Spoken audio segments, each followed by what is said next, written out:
Awesome. Good evening, everybody. Welcome to Planning and Licensing this evening on the 3rd of September. Gosh, the year's just going and summer has gone. Right, apologies, Duncan. We got Joe Brooke, haven't we? Yeah, we've got Councillor Brooke, Councillor Morris, and both of our substitutes, Councillor North and Councillor Trimble, have both politely said that they wouldn't be able to come. I know we don't have to record theirs, but they've said it's just nice to say thank you. It is, yes. Brilliant. And interests, is anybody got any interests? No, if something suddenly crops up, they can stampede out the door, as and when. Meeting management issues, I don't think we've got any of those, have we? No, because we've got nobody in the gallery. Minutes. Have we had a chance to look at the minutes from the 20th of August? Yeah, we're all okay with the minutes. I'm happy to propose them. Seconder, Sandy, all in favour of the minutes? Yeah. You popping your hand up? Yeah, brilliant. Great, I'll sign those later then. Fantastic. Matters arising from the minutes? Any matters arising from the minutes? I think everyone's on the agenda, isn't it? No. Yeah. Open session for electors. Well, we have nobody in the gallery. Have we got any written questions that have been? We've not received any written questions. Brilliant. There is. I will just say I might talk to you and maybe you as well, Joanna. The town council carried out some sort of survey. Does anybody know about this? I'm not even certain when it was, and the comms officer got in touch with me just a day or two ago with a comment that somebody had said regarding planning in Newquay, but it's not for this committee. She's drafted a response, but I think it needs a little tweaking. I might email it to the both of you, if that's okay, and maybe you can discuss with Sandy. I think it just needs a little sharpening up. She's had a good go at it, but I think it just needs a little bit of polishing. So I'll email that to you probably tomorrow, if that's okay. I have no idea as to what's been written, commented on, or whatever. No, so it will make sense when I send it to you. Okay. Right. Yeah. Brilliant. Active consultation. So we've got Nance Leden speed limits. I don't know. Hopefully you've all had a chance to have looked at the map and the concerns about this, about dropping the speed limit down to 20 and things. I sent a comment to Duncan. My only comment was that they have no zebra crossings or no crossings marked on there, which I was a bit disappointed about. And that's what the local, which is what people wanted. And so you've got the big long, where is it, Pendragon Road? Is it Pendragon? The yellow one there from the roundabout going down to the not a roundabout, as I call it. And there's no crossings on there, and there's no crossings either on Henville Road to get to the shops or for the car parking or for any of that. And of course they've got more houses going on the northeast side of the estate there. So that was my concern as to, Joanna. How is this different from the last one we were consulted on? They still don't seem to have got down to the school and quite a lot of houses that are off the edge of the map. So I'm not sure what the difference is. Is it just that they've made the youth of Pendragon 20 miles an hour when it was 30 before? Yes. I think it's sensible to keep it all the same speed. It's going to upset people, mind you, but it's a little bit physically low, so I don't want to zap you with my pointer, Duncan.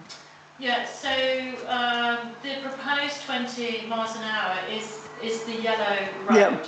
The Ravenna Road. So, and this one, which is a bit bizarre, why that was.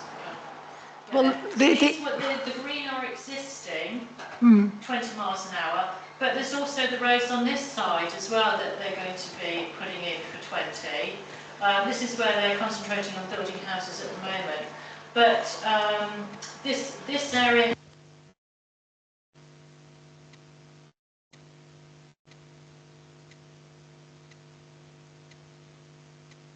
quite odd that they have all the way down from the road that went to nowhere, that's all, that when there are no houses or anything, but Yeah. I think it keeps people disciplined. And then they're also off to that red line is they're going to keep that road as 30 as well, aren't Well, they? no, you see, this is quite interesting. So what happens is they haven't, this is about extending the 30 miles an hour, because the 30 miles an hour is about here, and they need to extend it a bit more. But it's already, the signage is already there, so why they've got that proposed, Would you extend it to where the Priory, is it Priory Road that comes in? Is that a good place to stand it to? It's this cut-through road here. Yeah, It's past whatever that road is Fair called, Park- Rialton Road. Fair Park Cemetery. No, the road is the Rialton Road.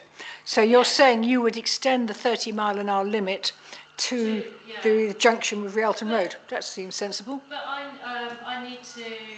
We had another death on the corner down at Rialton Corner 2 Saturdays ago when, very sadly, and thoughts go out to the family and friends involved. A young 22-year-old young man. Oh yes, I saw that. Met with the bus. We have had so many deaths on that stretch of road between that Rialton Corner and St Colin Major. I'd really like it dropped down to 40 for the whole way. It's such a fast road. Only a few years ago, there was very sadly a gentleman.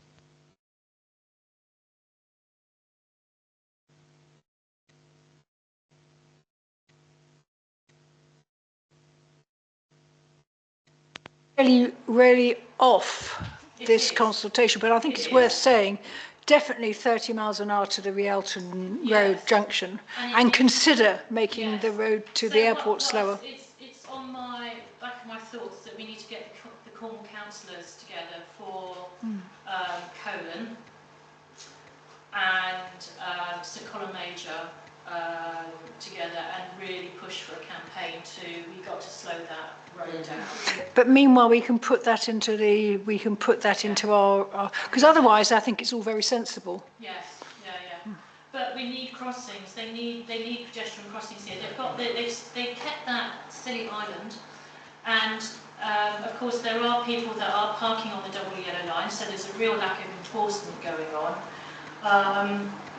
So yes, I mean fine with the 20 miles an hour speed limit. Fine with the 30 mile, but we think it should be longer. Yes. Consider slowing down the traffic. To the junction too. I think it's Fair Park.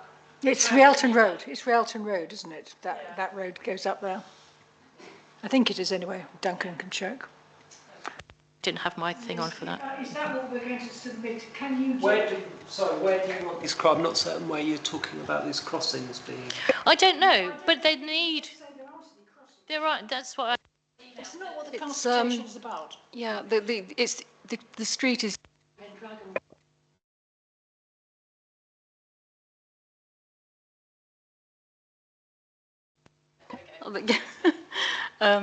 Yeah, it's Uther Pendragon, and it used to be quite a slow road because of all the cars parked there, but now they've put double yellow. Of course, it's people are speeding up, and it is quite. I crossed it today, and it was quite hard, and So it's not.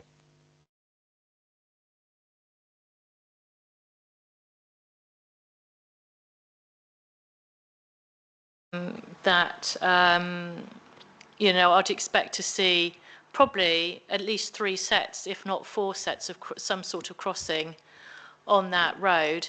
And I think they still need to start considering crossings on Henver Road, because this is all, they've started building housing here.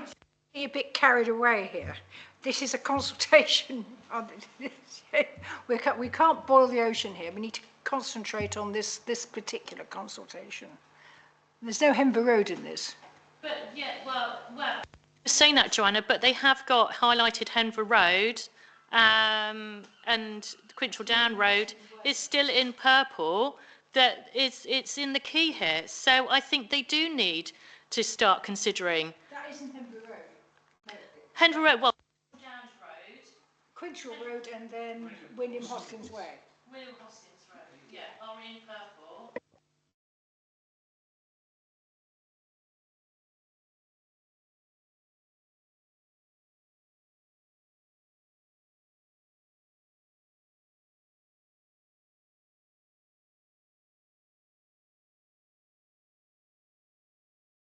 Do we have any influence over speed cameras at all? If there's new 20...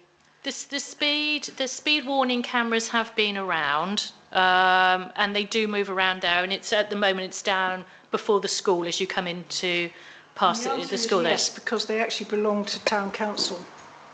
Yeah. Have they been altered for the 20 mile an hour? I mean, they're there for the 30s, but can they be amended for the 20 mile an hour? Yes, yeah, I mean they can set them up. But that is, yeah, I don't know which committee that is, not us.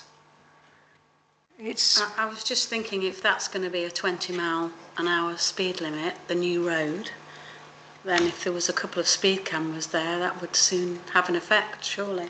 But they're not speed cameras as such. They are warning your speed. yeah. That it's too. Those are the cameras that we. They're not cameras. They're speed awareness. In terms of that's a whole different ball game. Actual speed cameras on that. There's one on Prince Royal.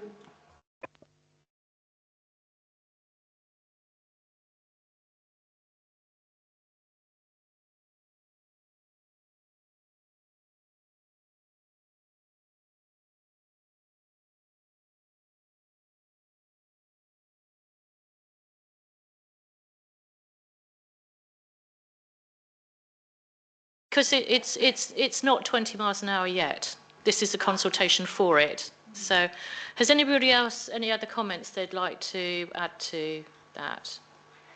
Francis, yes, I could tell there was. I think calling for a wider review. I think Joanna, you're right that we can't boil the ocean here, but I think if we can see that this is a first step to having more pragmatic approach to the speed limits and pedestrian access and trying to make areas as walkable and as friendly for pedestrians and cyclists and others as possible, and that this is just part, this consultation does just focus on a very limited area, but we do need that wider consultation to be had as soon as possible to save lives on our roads. 5 people a day die on UK roads. That doesn't include significant injuries, and that's 5 families today who will miss a loved one. And that accident that happened last week was absolutely horrific, and we don't want that happening again. So yeah. You okay with that, Duncan? Yeah, I think so. I think the key points I've taken from that are extending that 30 mile an hour to the Rialton Road. Yeah. We're going to make a comment about the Rialton corner, and suggesting perhaps that a reduction in speed limit there would be good. And we're going to comment on the absence of zebra crossings, and I've got a couple of locations that you councillors have mentioned as Those suggestions. zebra crossings, or are we talking crossing islands? I don't think we're talking zebra crossings specifically, just crossings. Why not? I think. No, but I that- think we're just talking crossing because Well, they are they're- very, they're- very expensive. You might get a crossing island, which I don't think is counted as a crossing, but I don't think we're looking for zebra crossings. I mean, it'd be lovely if we could. I but don't. they're Well, I incredibly mean, expensive. that's not for us, is that? Yeah, yeah. Yeah, it's not I- zebra, I- it's crossings. I mean, there's a whole range of crossings, aren't there, named after various animals and birds and things. Whatever they seem fit, there need to be crossings.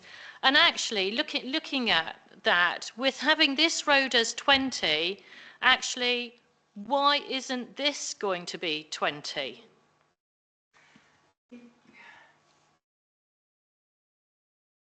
I think it's because it's coming from the airport. So you're actually coming down, I do think that ought to be 30 at least, but it's the main road coming from the airport. Now you're saying that the road to the airport is probably too fast as where it is at the moment, but that's why it's coming in. I mean, when they get more houses there, but are they going to have houses on the south side, or is Yeah, that this is all going to be houses. They've started building out. It's screened off. They've started going I in. don't think the map goes far enough. because This is all going to be housing in here, apart from the allotments. and that will then be 20 mile an hour limit, but it's not 20 mile an hour yet. And as I say, they haven't done the 20 mile an hour by the school, which I think is insane, not having that as 20 miles an hour. So this is just this function. We're saying that the wider area, as it develops, needs to be considered for 20 miles an hour as well. Something like that. Well, the Rialton Road, I think the A3059, this one, I'm wondering if really that should be 20, you know, for the people that are living there with I mean, they got to take their life in their own hands. You know, there's an island here, but to get across that road and then this road to get to the school, which I do see parents in the morning, I think the possibilities that that in the very near future or now that actually the Rialton bit, the end, considering that maybe for 20 miles an hour sooner rather than later. Yes, when they start building more houses. Or, yeah, so to consider that. Is that okay, Duncan? Yeah? Very limited diagram, this one. Set and we're talking really of the context in which it's set, which we'd like to see. Right, sorry, if you could just bear with me for one moment.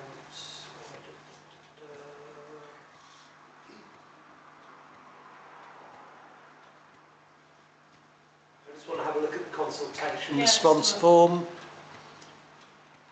Right, yeah, no, we can support or object, and we've got space to put our comments. So it's really, you know, it's up to you if you're supporting or objecting. Are we supporting so far, but could do more? It needs more, yeah.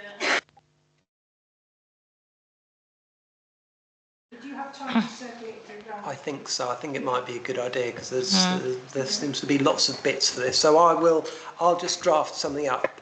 But in the meantime, obviously we need a proposal as to whether you're supporting or objecting to this. Can I propose that we support, but we have reservations that it isn't going far enough? Yeah. For instance, blah, blah, blah, blah, blah. Yeah. I think, and I'm quite happy to second that. So all those in favour of, yeah, brilliant.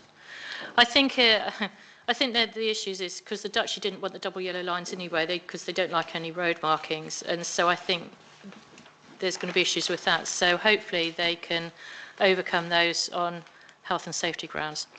Right. Item 8, licensing applications. So we've got the Cornish Bakery. They're after a pavement licence and 7 Bank Street. And then afterwards we've got 2 Bank Street. So we'll do 7 Bank Street first, which is this is the one on the corner, isn't it? On top of Gover Lane. Right. Yeah. Duncan? Yep.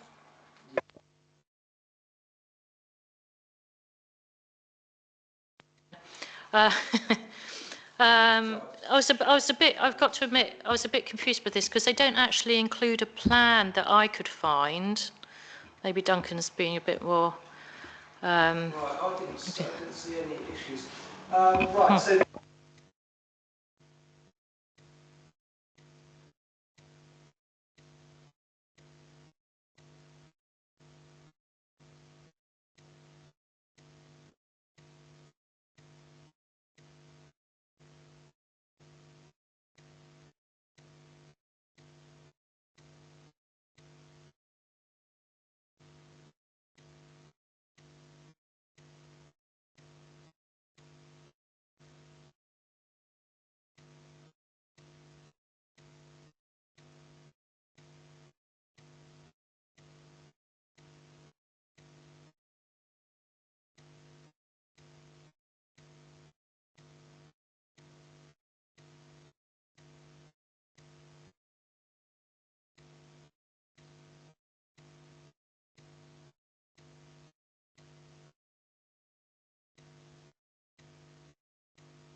There's your proposal. This is quite different to number 2 though, because they're actually, have we got a street view?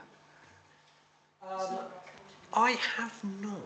Oh, The Bank Street Duncan. is Bank Street is not brilliant for But they're actually suggesting that it's on the side, there's a sort of alcove or something. yeah. I have other images that I can share. So Before we move on, leaving that up there, it's not where I thought it was. I thought it was over on this side over there. You just got confused with 7A. Yeah. So I can't blame you for I that. was thinking, well, it's really narrow pavement there. I don't understand how they fit them on. But this is the entrance to that Dunnock courtyard, isn't it? I can't work. What's the restaurant there? You know, this is the old bank there that's on the corner.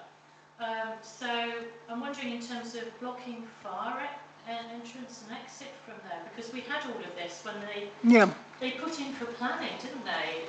And got it, yeah. And they got it, but this is like gated, and it's their main fire exit for coming in and out, or for having.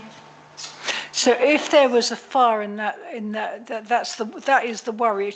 But it's a sort of fairly crude diagram, isn't it? So yeah, we do have other.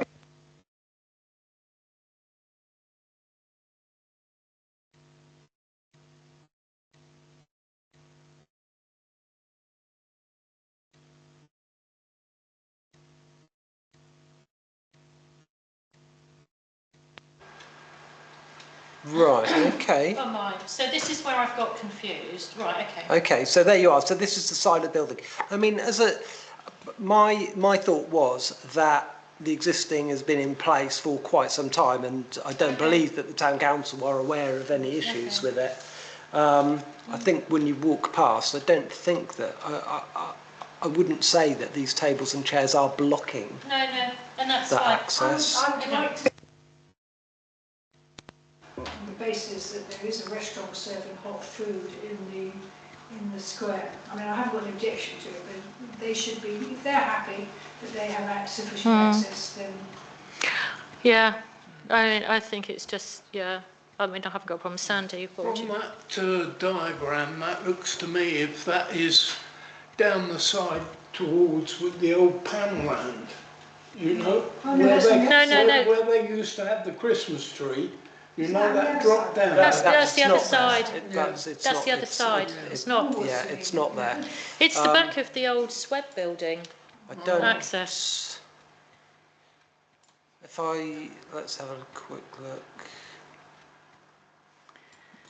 It's Sorry, opposite. we're looking along this way. Yeah, it's kind of around this bend. It's around the corner. It used to be the old Rock. You know, you eat on that corner. They do more pasties and things like that now, don't they? Yeah. So yes, it's opposite what used to be Mallet's on that corner. Yeah, that's Yeah, Karen, go on. Yeah, I was just going to say, I would like to see that alleyway. The alleyway does go to quite a couple of businesses down there, and I'm slightly concerned about how narrow it is. So I would like to see more photographs first before approving it. Well, yeah, we haven't got that. I think I think what we can say is there's. If we got a satellite image, maybe we can do on that. Is this one of these representation or non-representation thingies? If you look at that drawing there, it's petitioned off. Yes, it had that on the plan, on the two sides, it had it. So if it's contained and that we check that the fire services are happy that there's going to be enough gap for I think the For coming problem out. is this one where you're making a representation, so I don't know if Duncan can actually. Yeah, I think, It's no representation subject to yes. emergency services It's being checked, satisfied. yes. With this, you can really return what Oh, you you like can? in terms of comments. okay. Yeah, it's not the licensing act. There are no licensing objectives or anything like that you have to worry about. Yeah, I'm not. I think, I was but I hoping think- to find some images of it, and I'm not having I think a huge amount of success. Let's just have a look. There we go. What have we got there? No, that doesn't really help us, does it? That's it, no, it's just down the right there. Oh, that's it, Yeah. that bottom one, the blue No, one. no, Oh, right. go back. Yeah, that one. No, that's not it. It's the orange one there. Just down the right. It's just to the right there. Because it's got chairs there, isn't it? Already tables and chairs there. Yeah. It's quite narrow. Yeah, so they're just around the corner there, aren't they?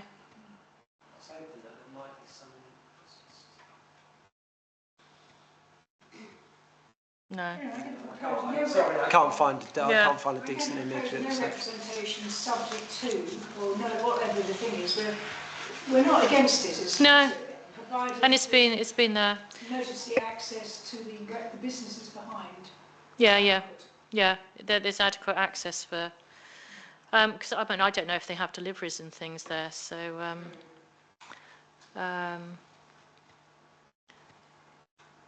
So I'll happily second that. That there is left a clear way. okay, yeah. So voting on that? Yeah, we're all okay with that.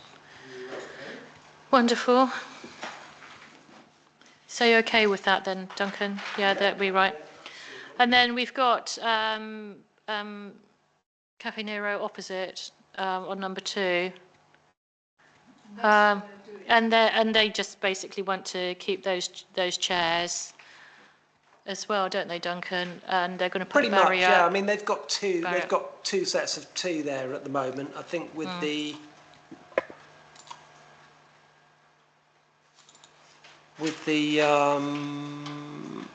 let's just have a look at their layout plan. So I'll get rid of that one. See, that is extending out. You see, how they had it before, it was like 2 side by side, flush by the building, and it's a bit like the cafe that we've just seen.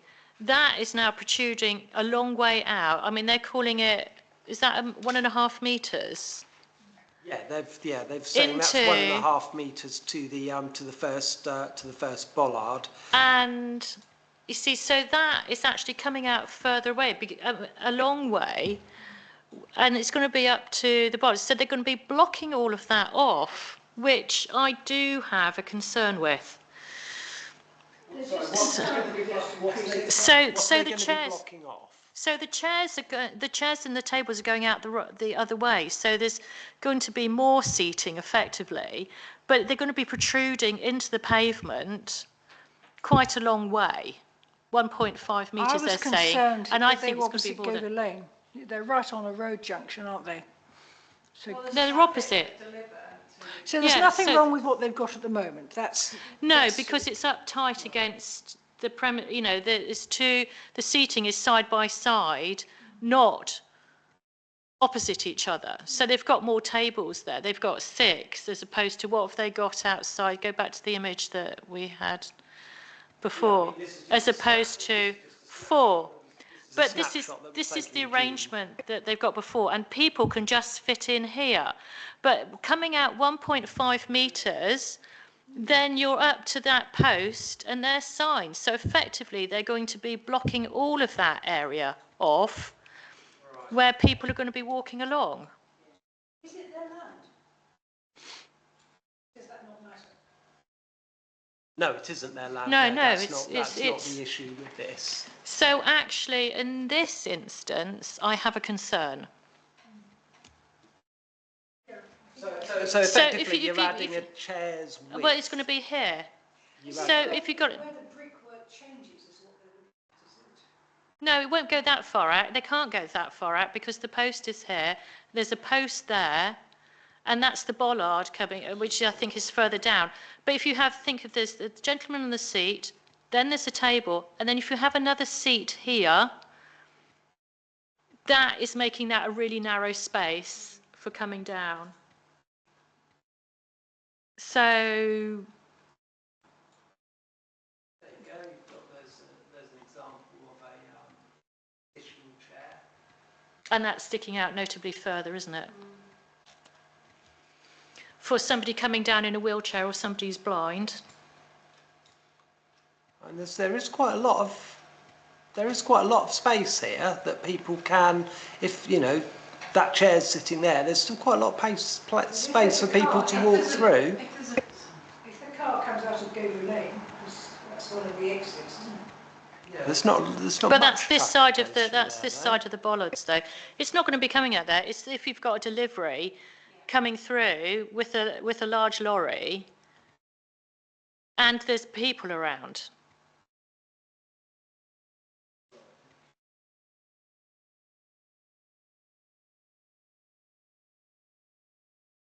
You get a fair sized lorry going through the bollards, it's not going to have a lot of space. Yeah, I mean, I don't know. Can we, sorry, Karen. Yeah. I just think with the prospect of deliveries, the prospect of traffic coming up Dover Lane, the busy summer season that we have, with the pavements being rammed anyway, if those chairs are another half a metre out, I think it will cause problems. So can we not say, yes, you can go ahead, but as it is at the moment?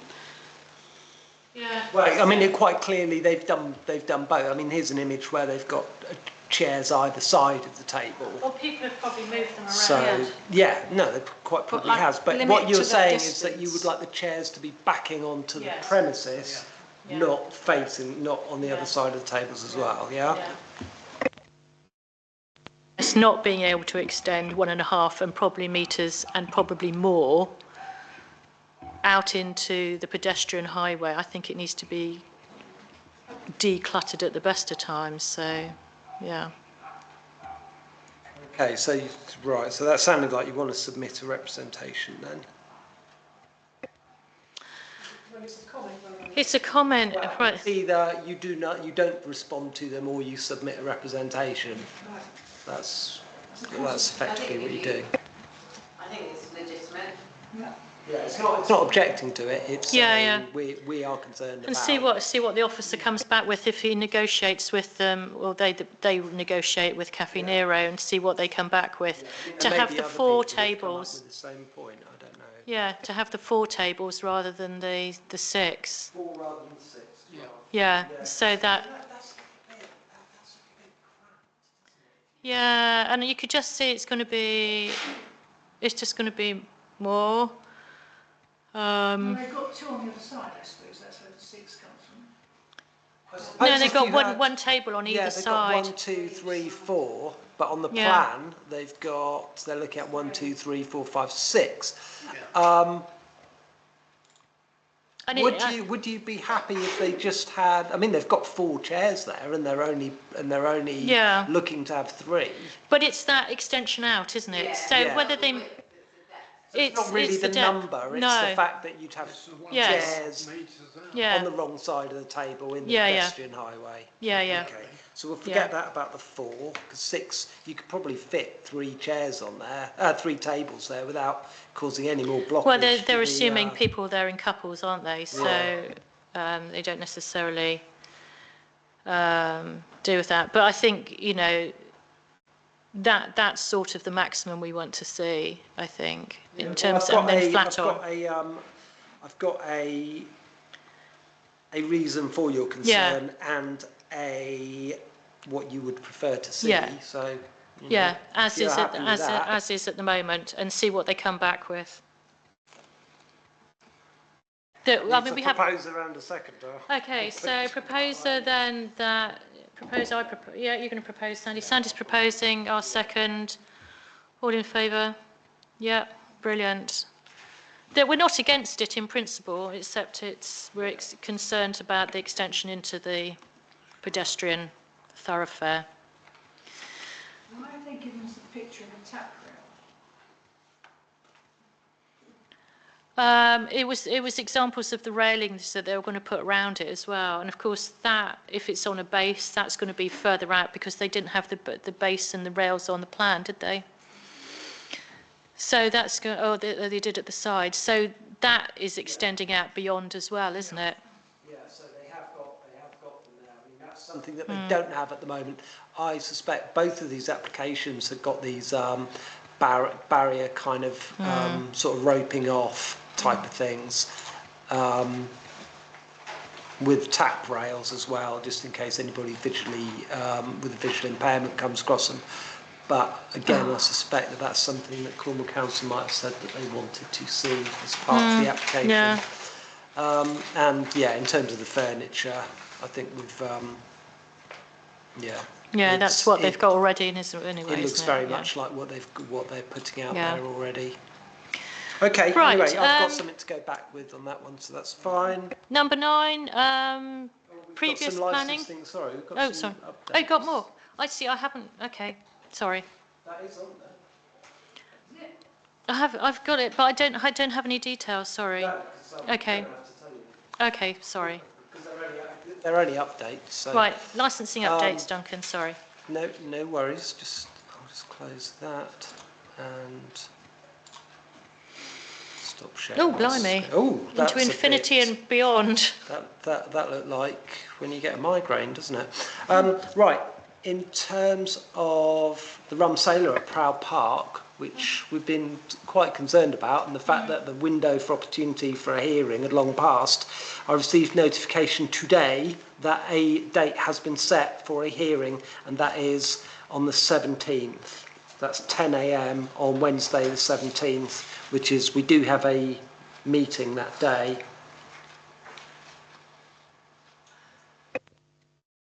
So Teams represent. Virtual hearings, they're almost always virtual hearings for licensing now. Wednesday the 17th, I've got the CAP chair and vice chair meeting at Truro, but that I'm sure is at the same time. Right, okay.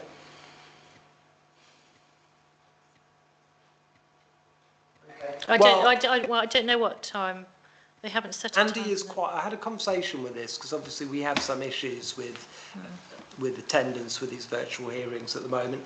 Andy is quite happy for me to attend, because you can't bring anything new to the table. All I would do would be reiterate what Okay. what we put in the response when we objected in the first place. Yeah. I wouldn't be making any decisions, because that's down to the 3 Cornwall councillors. Yeah. So I'm quite happy to attend that. Either with a councillor or without, and the town clerk has said that he would be all And right this is with that. one which is very much, we've relied upon your licensing expertise to make the objection, Anyway, isn't it? yeah. Representation. Yes. So I'm happy to do that. Yeah. And if it is the same times, Duncan, I can give you a lift over We can set up. Over where? to Truro, or are you going to do it online? No, it's virtual. They're You're going virtual to hearings. they're virtual anyway. They're virtual hearings. Okay. That is kind of what's presenting us with a problem. If they weren't online, I'm sure that Sandy would be able to. Yeah, of course. Sorry, Sandy. Yeah, I'm Yeah. just going. That's the issue that Okay. we have at the moment. But it's all Yeah. right. And like I say, I had a conversation with Andy. He was quite happy with that. I would have gone anyway, Yeah. but he's quite happy. He's happy with that if you're happy with that. Yeah. No, that'd be great. If it if it turns out that the chair and vice chair meeting's in the afternoon, then I can come in with you. Yeah. But Well, I suggest we do what we normally do, is set up a laptop in here and. yeah. Brilliant. So Barrow Boys. This is the other ongoing. Oh, down there. Well, yeah. it's the second Missed the of season. 3, number 2 of 3. We have no updates on that. I know that the officer has been away, and obviously the season has been and gone. Yeah. I have a feeling this might be dead in the water, but we will wait to hear back from the Is officer. this the one with the push-on trolley? Yeah, Yeah, the just down on donuts. the corner The there. donut selling with Cornwall Council's new Yeah. health initiative and things, and we're going to be having donuts being sold outside the town council offices. So we've reiterated our position, and we've heard nothing more. So nothing we can I do will do update you without, as yeah. and when I know something. The Okay. third one is Sahara City. I've received notification for that. I think that arrived yesterday. They've all come in at the last minute. Sahara City was supposed to be a hearing that took place at 10 o'clock this morning. You weren't able to do it And this was the first conversation that I had with Andy where I said I might need to attend this. But I also said to Andy, I don't think it's going to happen because I'm looking at the Cornwall Council meetings page And and, they'd missed it off. and there's a licence application for St Ives on the agenda and this isn't on there.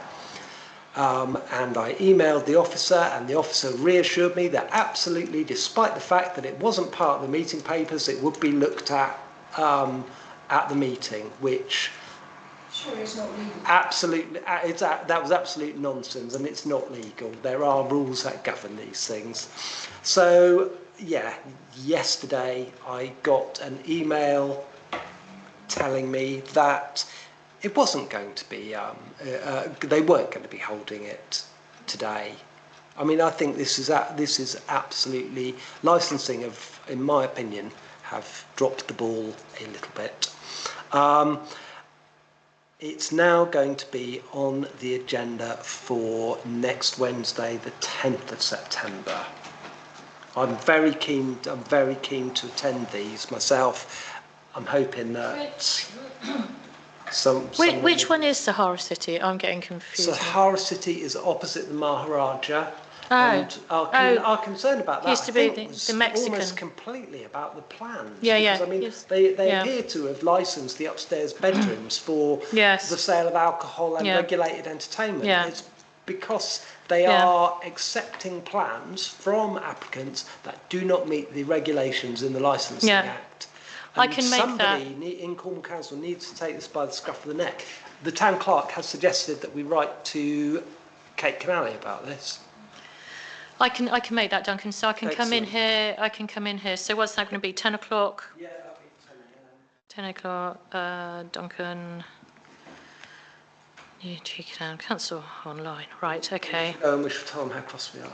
Yes. Because Yeah. this is stuff that's so easily sorted Yeah. out. It's basics, But isn't it? a Really? little bit like that, that insisting that that an application will be looked at despite the fact that it wasn't on the agenda.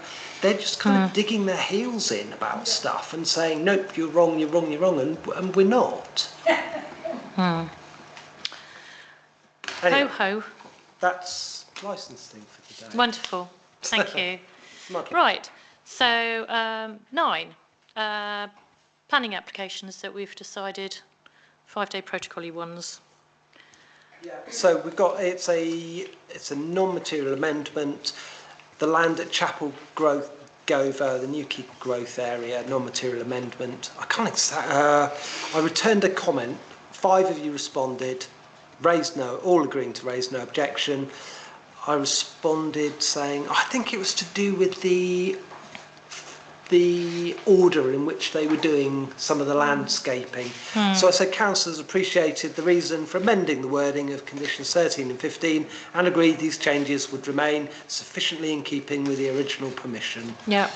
I mean, when was the original permission given? What, 8 years ago? Something ludicrously long time ago. Yeah. So we're going to It get has loads chopped of and amendments. changed, doesn't it? Over Yeah. time. We're going to get loads and loads of amendments. Yeah.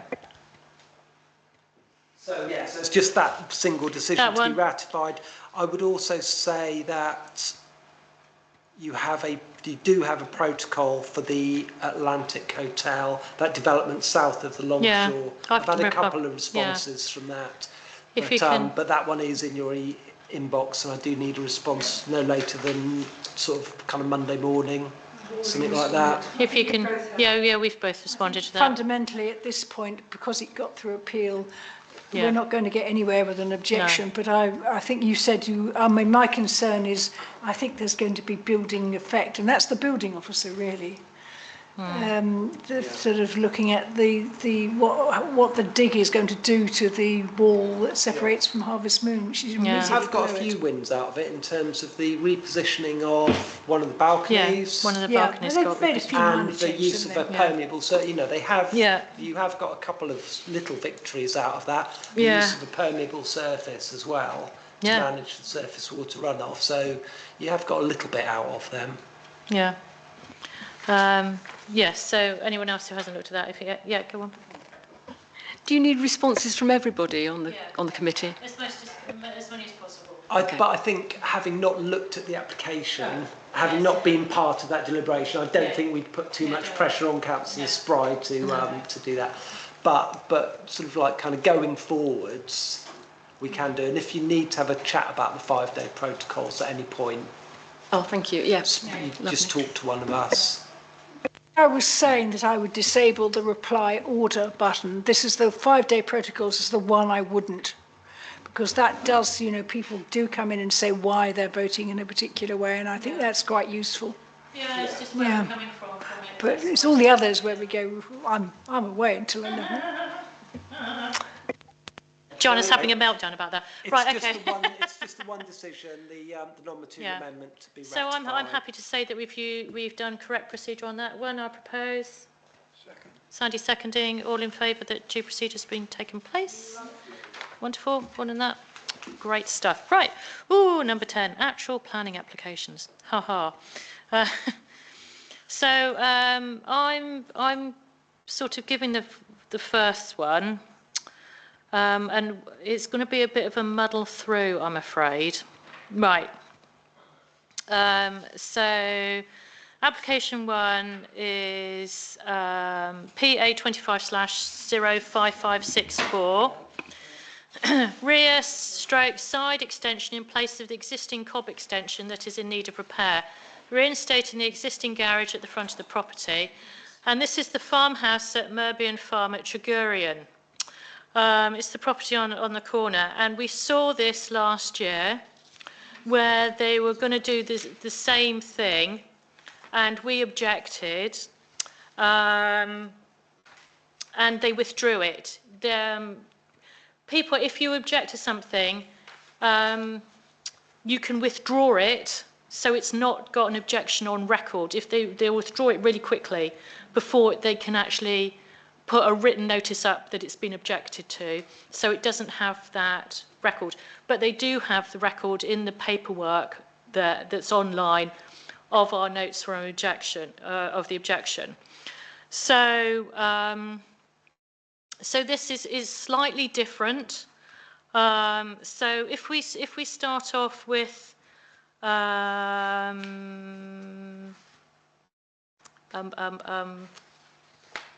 the location plan, I think I've got the first one else, haven't I? Oh, I know, it's the planning history. So what I put this on is sort of like, it's got a very long planning history from when it was originally a farmhouse and a farm. And going back, so the original conversions were objected to going back over the last 25 years, really. And so I just wanted to illustrate that it has this long planning history of objections and then getting things passed. So it is residential accommodation is being done up and accepted as that rather than commercial. And then it's had planning permission then to be a guest house, I think, sort of like thing. So second one, that's right, like location plan then. Yeah. So are we okay with Tregurian when you go through Watergate and you go up the hill? And this is the road here that squiggles around. There's a letterbox, LB letterbox there on the corner, and it goes up and there's a little triangle piece of grass and it goes on up to the end of the runway. I have got an overhead view if you want me Oh yeah, to let's quickly have a show quick that. overhead view, would be great. I thought I would do, 'cause it's one of those- Yeah, yeah.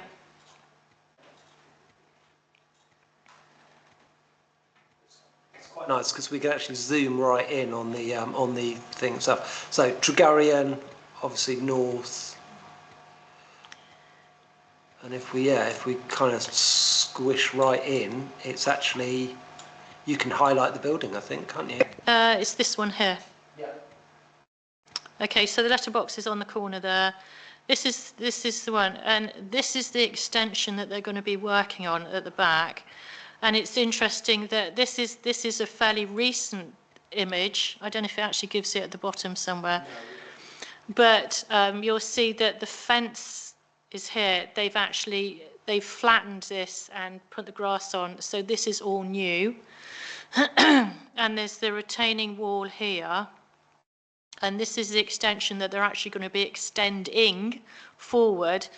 And this is the neighbouring property, and we'll see that it becomes very close. This is the lane. This is the garage that they want to replace here. They've removed all the front vegetation and area, and we'll start seeing where the confusion. So there's parking here at the moment, and sort of parking here. So yeah, if we'll probably come back to that in a minute. Right, so street view.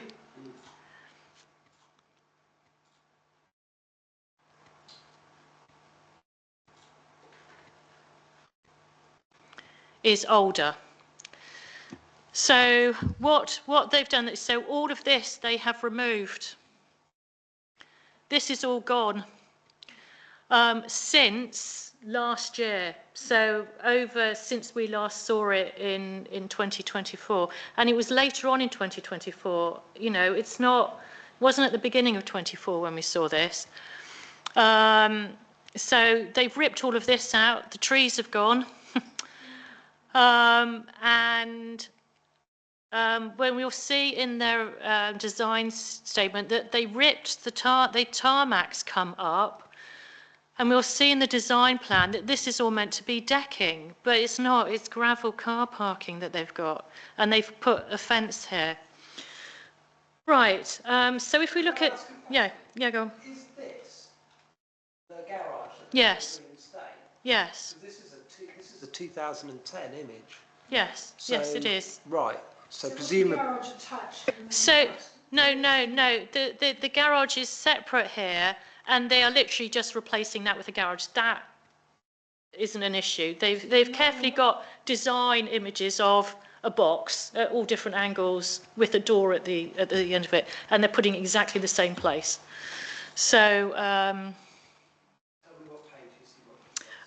pages 5 and 6. There we go. So there's the images that they've created. So can you enlarge that so we can?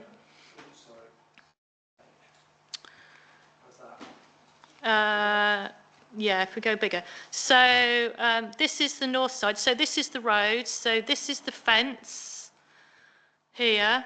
This is the tarmac that they've taken up and they've replaced with hardcore. This is the extension then that they want to knock down.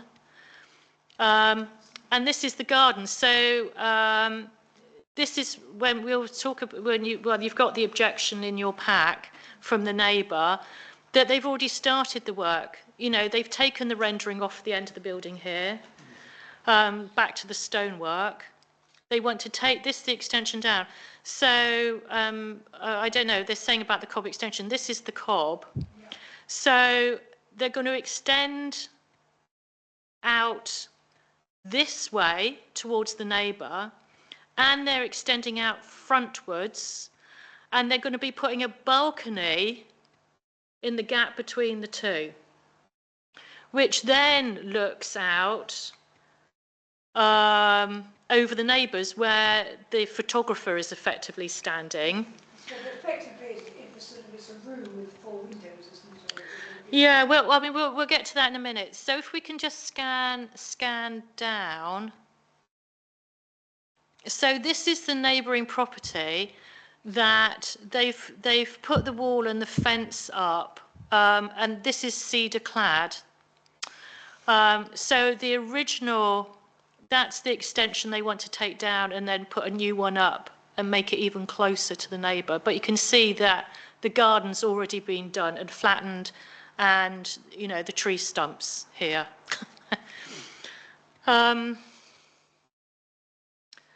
So if we have a look at the existing, I don't know if we need to look at the existing elevations. Well, just existing elevations.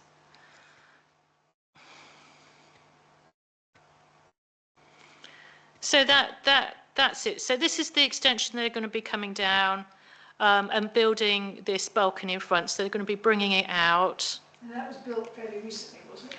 Yeah, because they're saying that it's cob and that it's leaking, but I mean, this is the cob, is the end here. So whether they've got problems between the join between that, I don't know. It's really not that clear, because they're not going to have a new cob extension. You don't build a new cob extension. that's not, yeah, you don't do that now. So then if we have a look at the proposed elevations, you'll see, so what we objected to last year was they've moved this round, so the gable end was round the other way, and it was all covered in zinc. It was zinc cladding all over it, which we objected to. We said it wasn't in keeping. So now they're making it, they've swiveled the roof round, so the gable then matches the other sides. That's okay. It's going to be cedar clad, and next door is cedar clad, so that's sort of okay. And then we have this balcony here. And round the back then, they've got the big windows here going into the garden from the extension on the other side. Looks like they've got a Juliet balcony, and they're putting a porch on here, and the windows changing. So the proposed, if we look at the proposed plans, so next one.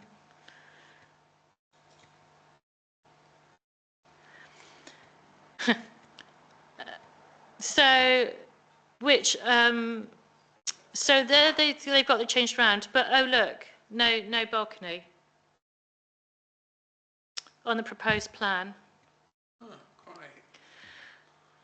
This is where they've ripped out. They're saying they're going to have decking area where they have it as car parking at the moment, and the fence going straight across here.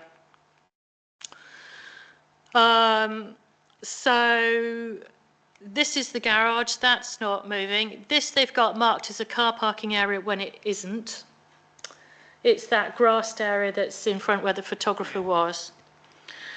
I mean, really what they're doing here, so this is the wall that's put up with the pagoda. We've got the decking area here. So it looks very much like they're decking out for, well, I don't know. But concerns, though, from that the plans don't match. I am concerned that they haven't acknowledged the balcony here. When it's going to be looking over the neighbours. This is effectively, has got the wall, and you've got the side of the neighbours on that. So there's a lack of clarity on here. It doesn't seem to be corresponding to what's been proposed elsewhere. If we look at the proposed floor plans,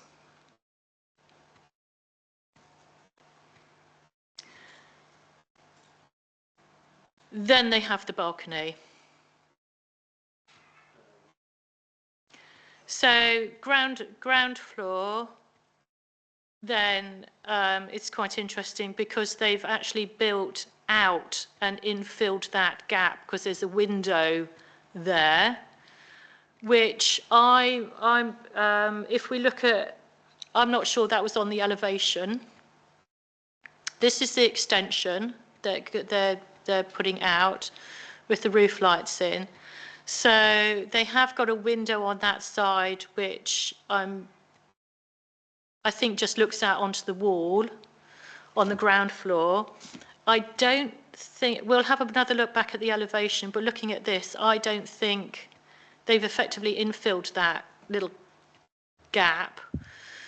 And I don't think that's shown on the elevation. And then if you drop it down so we can see that. And then this is the balcony here, with the doors coming out onto it, which wasn't on the site plan. They don't indicate what all the rooms are for. There's two bathrooms here, so whether these bedrooms, I haven't got a clue. Whether they're actually making that into 2 apartments, I don't know, for holiday accommodation. So there's no indication where the kitchen is, where's the dining room, where's the lounge, how many bedrooms it's going to be. Is it going to be one building or is it going to be two? I don't know. They've just put in like 2 toilets and a bathroom. Can we just go back to the proposed elevations, number 6, Duncan, a minute? Okay, so they have got that. They've got a window and a door, so they are filling that in completely. So it is the site plan then is not in keeping with that at all, is it? Okay. Yeah. Yeah. It's not shown. I'll show you the proposed extension with the neighbour. So this is the existing. So that I think is the existing cob line here, this red one, and then this is the extension beyond. And you can see then it's a very small space. So these I think are meters. So that's that's going to be a meter there between the fence and the neighbour.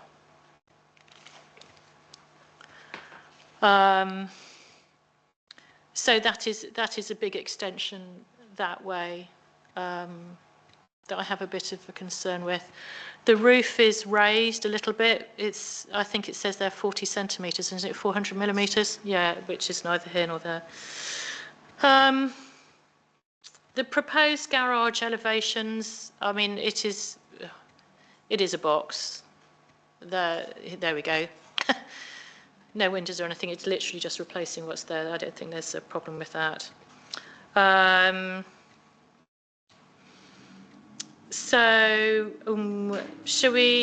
you want to read the objections? Most of the objections not really a planning issue, is it? Most of it is not a planning issue, no. So for those of you who are new, if I read through this, the owners rarely occupy the property, nothing to do with planning. Have you got your written? Yeah. Alterations work, building work already done.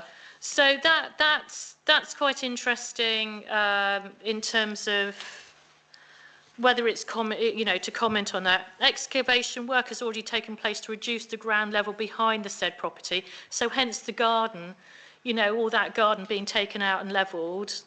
Again, gardening is not normally, you don't normally do with planning unless you're putting a wall in and it's over 2 metres high. You need planning permission for that.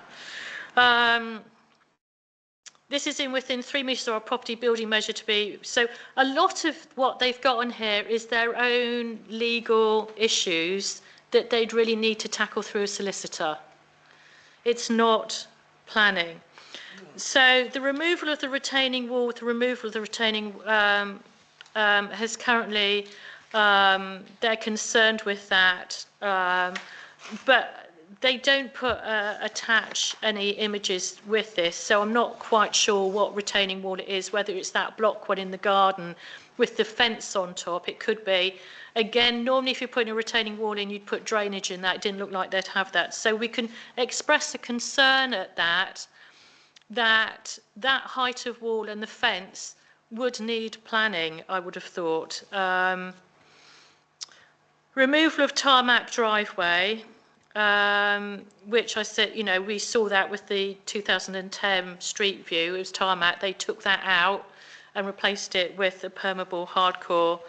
And they're worried about the damage it's done to the drains. Those red lines that were on the site plan are where the drains were. Again, that's not a planning issue. That's South West Water stroke the neighbours. So really, all of that is sort of you can feel for them.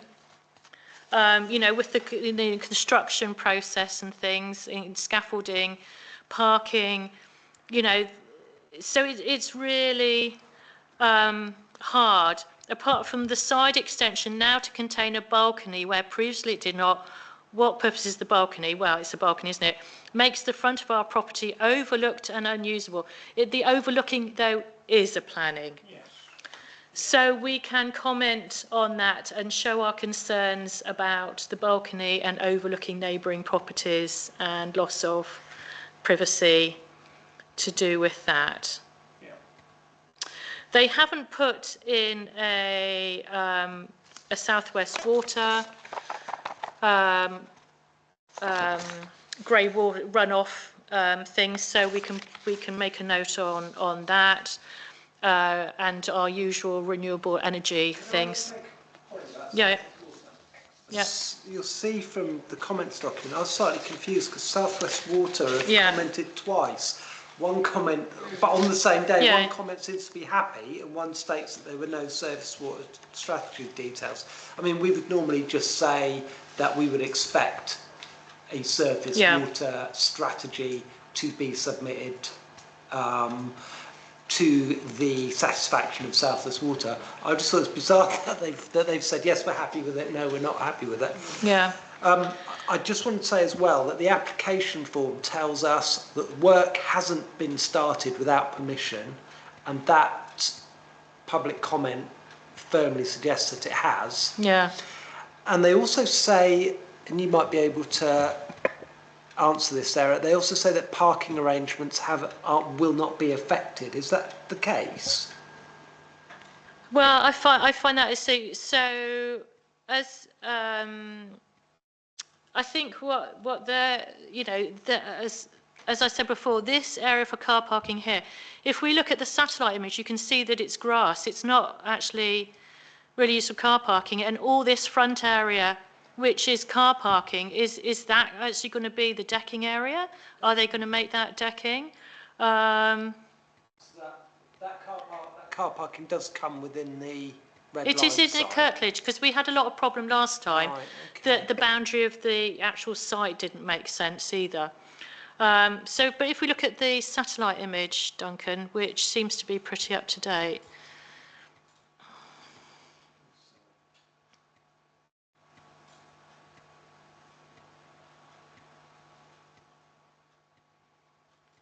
Going back in there again. Yeah. That's it. There we go. You see what I mean? So they're counting this area here as car parking, and it isn't. You know, this they've made car parking. They've put the fence there, the footpath there. They levelled the garden and took it all out because it was stepped. You could see that from the old street view image. And people, of course, this, you know, the lane goes effectively serves all these neighbours here. So this is where the balcony is going to be, looking straight over this way. And the access run there. So they're concerned about that's going to be blocked by the workforce and scaffolding potentially. Again, that's not our issue. What we included on here is what we objected to last year. Concerns over the lack of the plans provided. So we still have concerns over, there still seems to be a lack of clarity on the plans. They don't seem to be consistent. The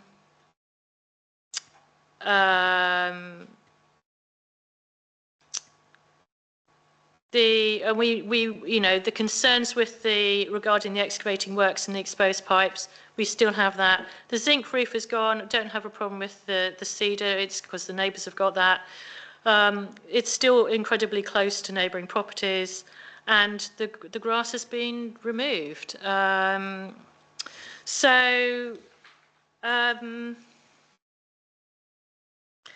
Yes, thoughts. I don't think there's much we can object to on this, is there? Karen? Seems to me that they've done quite a lot of the groundworks in preparation to getting planning permission. That's the first thing I want to point out. I think the plans for the extension are far too close to the neighbours. That extra width is sitting right on top of them. I think there is a concern about the balcony overlooking the other properties where the garage is. And it just seems to me as if they've just like, let's start preparing for this work without receiving any planning permission. You see, that's what, I mean, what they're calling as a parking area is this vegetated area around the back here. You know, obviously this is probably their oil tank as well, which has a pipe going. Or it could be a neighbour's oil tank. I don't know. So the garage that they're proposing, the one they've got here is a flat roof. They're proposing a pitch roof, but I don't think there's an issue with that unless it's shadowing. Going to include more shadow from there, but it's to the east of that building there. But no, all of this is gone. And you can see that it was stepped, that there was the wall here, that it was stepped up, and they've excavated, and as they said, they flattened all of this and they've put a fence here. The render's been taken off the end of the wall here.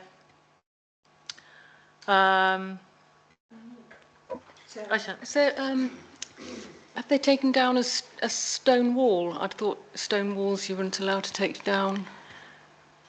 I don't know what they've done. Well, I mean, this is all gone. Is that a stone wall or not? I can't. There was the wall. Can't really see.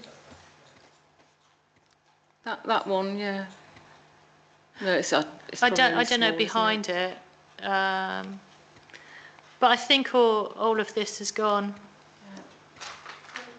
And the trees behind. Sorry, there is a concern as well. That little lane is quite narrow. Yeah, it is a pinch point here. All those, they need access to the properties beyond there. With all this, I don't know how they're going to do it with all the building work. That access is going to. That what you're suggesting is that it would need a construction management plan. Yes.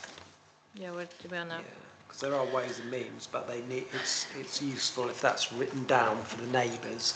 It's useful if they know, if there are sort of. It's just the main extension is too close to the neighbours. Can we not object to that? No, of course. What we can't see is if there are. I don't think that we can see is if there are any windows on that side that they're now going to be closer to. No, because I mean, obviously, this building at the back here doesn't exist anymore. That's been developed that's gone. I think that's that new cedar-clad building and things. And if we look at the DNA statement again at the photographs that they have, then I don't think there's any window. You see, they haven't got any windows here.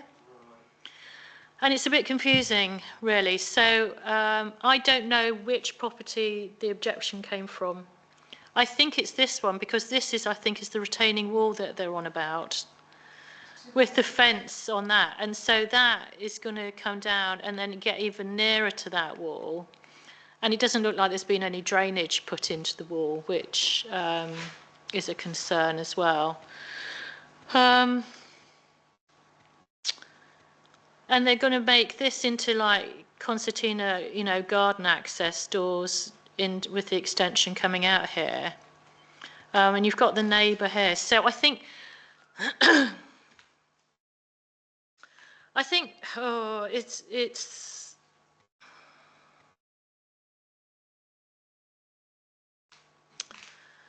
I mean, I still have concerns that the plans do not match up as to what's happening with the site compared with the balcony. It doesn't. The plans aren't consistent. They're inconsistent. We can certainly include that on a point. Where's it gone? I mean, if they had put that in there, it's not going to massively change your opinion of what's going on, is it? It looks like possibly less than 10 metres to the neighbouring property. Yes, so I think there is a potential. You could argue that there might be a potential loss of privacy or overlooking. Yeah. Effectively, it would seem that they. I mean, effectively, it is improving the quality of the property. They look like they're sort of creating a new. That's the view at the moment from the first floor level. Yeah. Putting a balcony across there, I think that you could argue that that might lead to a loss of privacy. Sorry, I'm And the really- risk and the risk of noise from activity on there, which is going to be could be quite intrusive with your other nearness of. concern, I'm just trying to get it straight Yeah, in my yeah, mind. yeah. Sorry. No. And then your other concern is that this extension here is getting Yeah. quite close to the neighbouring property. Yeah. I mean, I also have. And then that the plans aren't, they don't look as accurate as they Yeah. as they could do. And not having any Is of there the anything else? none of the rooms labelled. Is that I mean, what's going on inside? Is that a massive Well, issue? Can I I think say, is it residential this, or are they planning on some sort of buy-to-let kind of thing, or not buy-to-let, but holiday lets? Well, it all comes under holiday accommodation. It's all and under the same. residential. It all comes under the same umbrella. Yeah. So it's We don't not have- something that we can sort of differentiate. They Right. don't have to kind of say. But what the they're problem going is, to if that balcony's there and there's holiday makers in there, the noise. Yeah, I know. So, I mean, we can comment on that, I think, on the balcony and the proximity to neighbours and concerns then about the noise as opposed to the garden behind from that and the overlooking. So,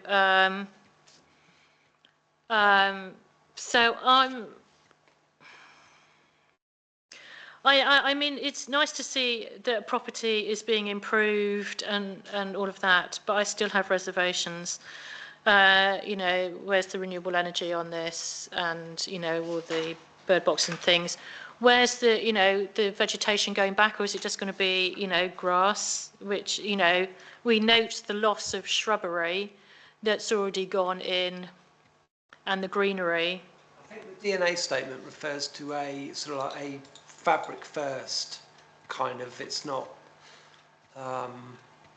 solar UV panels or anything like that, but I think that it refers to a sort of like a fabric first improvement in terms of its thing. It refers to policy G8 of the neighbourhood plan, which, do you remember policy G8, Joanna? Hello, Joanna. Calling Joanna. Do you recall policy G8 of the neighbourhood plan? D8. G8. G8, yeah. Yeah. What is it? Oh, Because no. I'm like no. blissfully unaware of it. I haven't got my. It goes my as far bits. as we've got G1, G2 and G3. I don't know what G8 is. Hang on a second, I'll just get it up. Have you not got the folder with the neighbourhood? Yeah, Yeah, got I've the got fo- all the policies here. I'm just saying I'm unaware of there being a policy G8. I just wondered if you Where might. did that come from? Well, Have they just made it up? It's in the it's in the design and access statement. Right. Their application meets the requirements of policy. There's loads of things in general, so Yeah, but you've got G1, G2 and G3. I didn't realise we went as far as G8. no, okay, it's something about water, I think.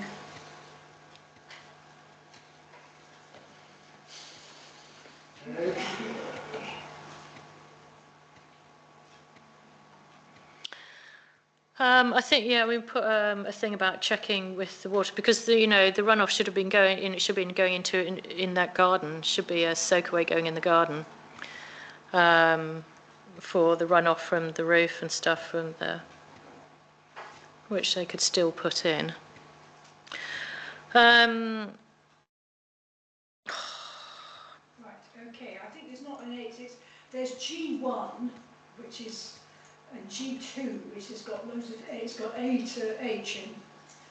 So that's, what is H8? Well, they say G2. Who says? In the G2. design and access statement, it says proposed works adhere to the requirements of policies G2, G8 and D1 of the neighbourhood plan. I agree with them, I don't think it's a G8, I think it's There G2. isn't.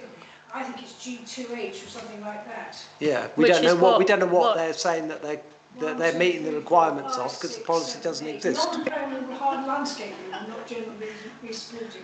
Oh, so they did. They ripped the tarmac up and made it hardcore, which of course is then easier for them to build on, isn't it? Rather than keep digging up tarmac. Starting. Anyway. So they've started.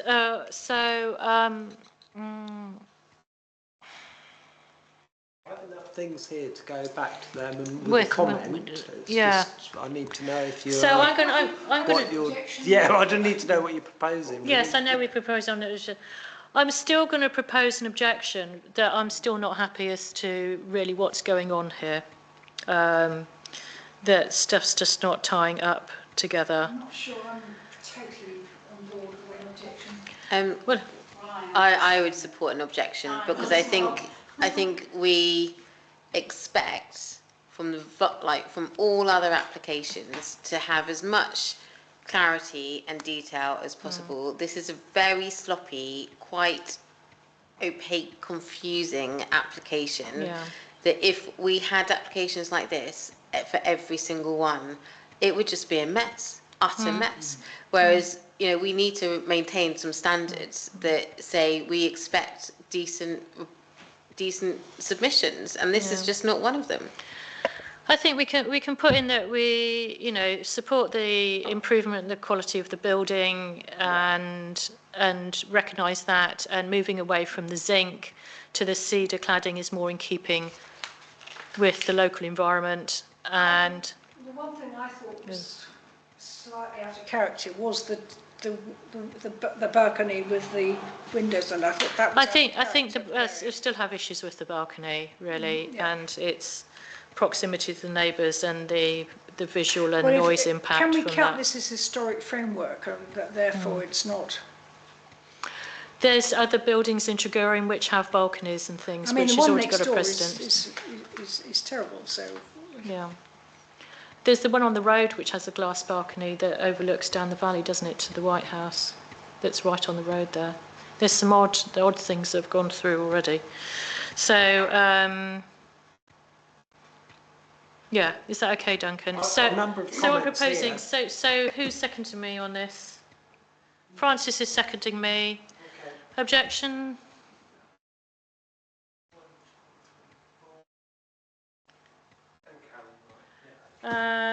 And Joanna, are you abstaining? I'm going. No, I don't No, no, abstain. go- I think I'm going no objection. No objection. I think That's everything fine. you're saying is absolutely Yeah. right, but it's just not Yeah. enough to. Well, sustain we'll objection. see what the officer comes back with. If it comes back with a five-day protocol and sort of like there isn't an issue of overlooking things, then fair enough. Yeah.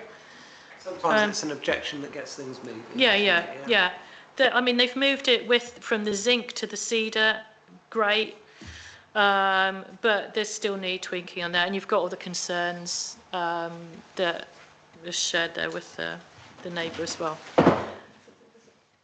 Are we all right? Do we need a 5-minute break, or are we okay? No, we're okay. Okay. No, I'm all right, thanks, Joanna. Okay, application 2, PA 25/06316. Land northwest of Trevivik Manor, a non-material amendment. Hopefully, it won't be so complicated. Yeah, no, nice and straightforward. This sort of kind of area being developed that's just north of the A392. That's the development that we're talking about. Way back in December 2018, this committee gave its support to the reserved matters application PA 18-10371 for 173 houses. The Walker Estate, I think we tend to call this, or the Walker development. We've seen 4 non-material amendments to this. It's the building is taking place in phases, and as anybody who drives around and out of Newquay will know, quite a lot of this is actually completed at the moment. I'm not going to miss an opportunity to share with you my DIY master plan, which I do like to bring out at any opportunity. Yeah, it's just to illustrate that it's quite a busy area of development in the town, and we've looked at a number of applications around here. This refers to the Walker Estate, the location plan. Yeah, as you can see, it covers sort of kind of quite a large area, but it is a phased development, and quite a lot of it has been built. So this is quite a useful plan because it shows you what has already been built, and this is, in planning terms, this is phase 2 of the development. What are they actually changing?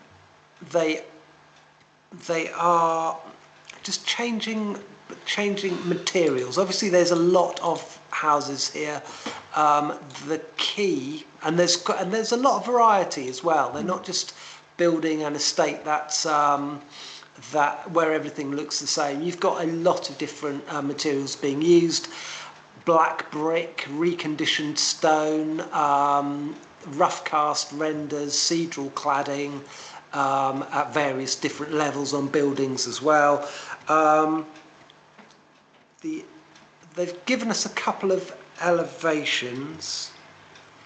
They're not really that useful though, to be honest. They've given us a whole load of different coloured squares. Yes, indeed. Yeah, indeed they have. So they've given us a couple of different That looks like Dartmoor Prison. different plots. Yeah. So I don't quite understand. They've given us the examples for plot 136 and plot 146, both of which are almost identical houses, and both of which have got the same exterior finish.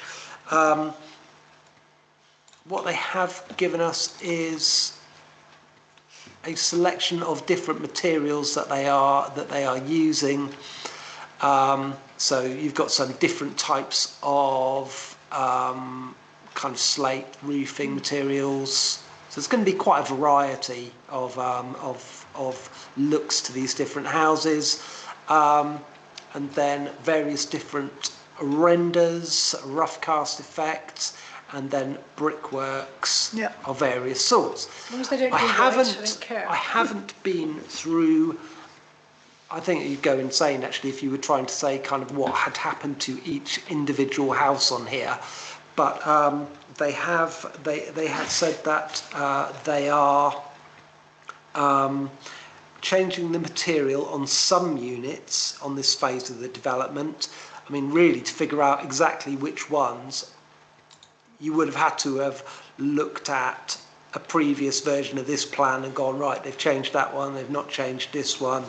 And I think that would have taken a whole meeting just to go through them all. Isn't the amendment actually, there's these two on the corner here that are boxed in red, and it's got the boxed in red with the amendment? These are if these are the only two. Well, I think, and then these ones down here. No, and I think these two here. So the amended ones are the ones that they've boxed in red, which right. This So one, they've that got one, and right. that Okay, one. if that's the case, I think that you're actually quite right. If that's the case, then you are looking at one house being covered with this. Oh, where are we? This rough cast. No, not that stone. I think it's this stone here.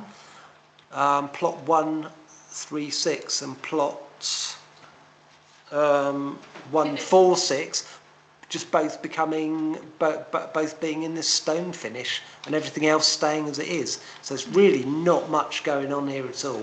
If they've got a mixture of facing materials anyway. Yeah. I don't see that this really makes much. No, makes so much basically difference, you're going to is it? have a couple of houses that are going to be faced with Yeah. stone when we we don't know exactly what they would have been faced with before, Yeah. but the stone Yeah. looks quite Yeah, acceptable, I would have thought. Yeah. personally don't think we'd have taken that much notice in the detail, Yeah. as long as it wasn't white render. So I'm perfectly Yeah. prepared to support this. Yeah, Propose yeah. Support.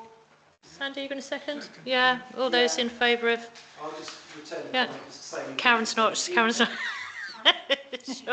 Can I just say that I can't believe planning was given in the first place? It was given an appeal, so it's an Hideous application that goes back to 2014, and it was objected to at the time and refused, and it went to the planning inspector, and the planning inspector gave it the thumbs up. Well, Yeah. I think it went Because all- through a lot of changes. No, Joanna it's not, would be the person. it's not criminal. No, not You criminal. just No. don't agree with it. I don't agree with it. But it is 11 years ago that permission Oh, was. well, before my time. Yeah. Well, before most of our Well, time. all our time, yeah. I think it's just, you know, central government going, build, baby, build, isn't it? Really, it doesn't matter. It doesn't care. It's just numbers.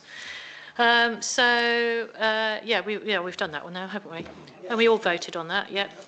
Oh, Karen? Did you put what? Yes. Yeah. So you're there as well. Okay, wonderful. Thank you. Right, application 3, PA 25. Quite similar. Yeah. I was going to. I'll go through that when I talk about it because it's Yeah. quite similar. It's probably an understatement. Yeah, PA 25/05647, which I suspect might blur into application 4, PA 25/05648, as they're both to do with 43 Bank Street and with advertising holdings. Which one is 43 Bank Street? So 43 Bank Street is where Crescent Lane meets. Yeah, Crescent Lane meets Bank Street. So it was once upon a time M and Co. So Opposite Chouquette for fans of pastry, for lovely pastries everywhere. So there we go. yeah, on the corner with Sprout. Yes. Yeah. Chouquette there. Used to be Lipton's, if we can go back that far. Okay. It's one of these ones where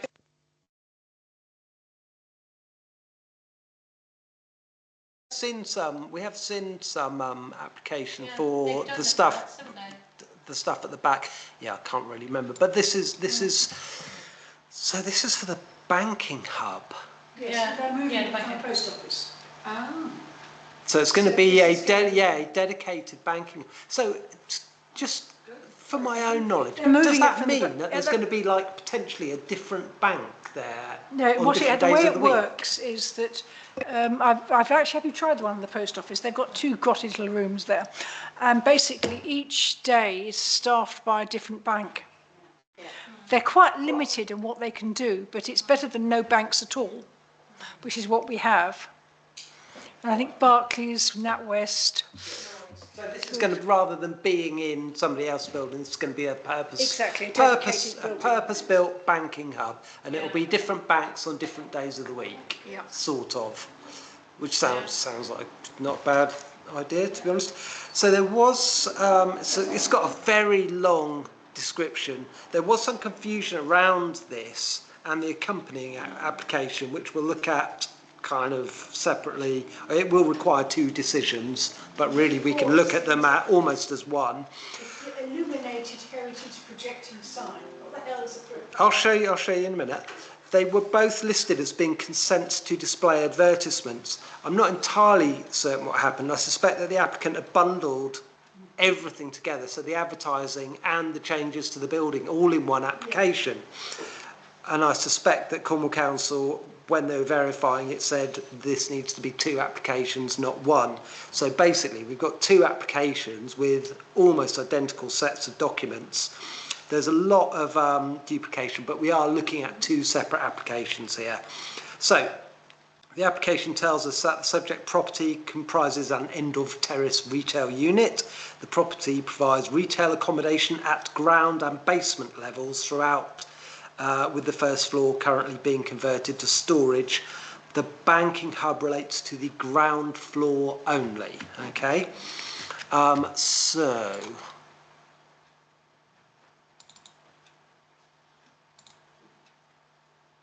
just so that we're sorry, I need to get that out of the way somehow. There we go.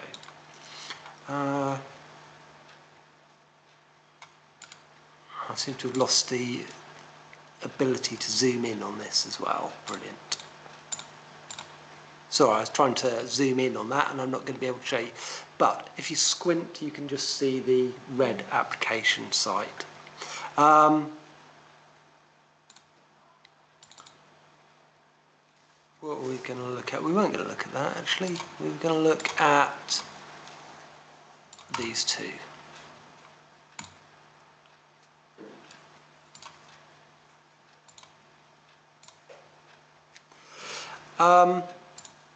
the existing layout and the proposed layout. The key change is to the entrance. The street view shows us, if we look at that again, the current setup, which is glazed windows either side and a setback doorway in the middle. The proposal is to change that so that you've got a double glazed window with an entrance as you're looking at it to the right of that. So rather than the entrance being in the middle, the entrance is going to be on the right hand side. This is to accommodate a new ramped entrance so that they are DDA compliant and complying with Part M of building regulations. A whole series of cash points. Hmm? Are they putting cash points there as well? Not on the outside of the building, no.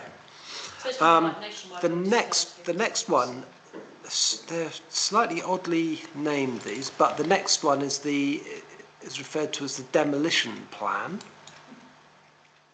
And I think you can see there that they are remodelling the building where that red hatched area is, so that's going to be the ramped access, and you will have you will lose this setback doorway. It will be a double glazed window across the front of it. The elevations hopefully help us to understand this a little bit better.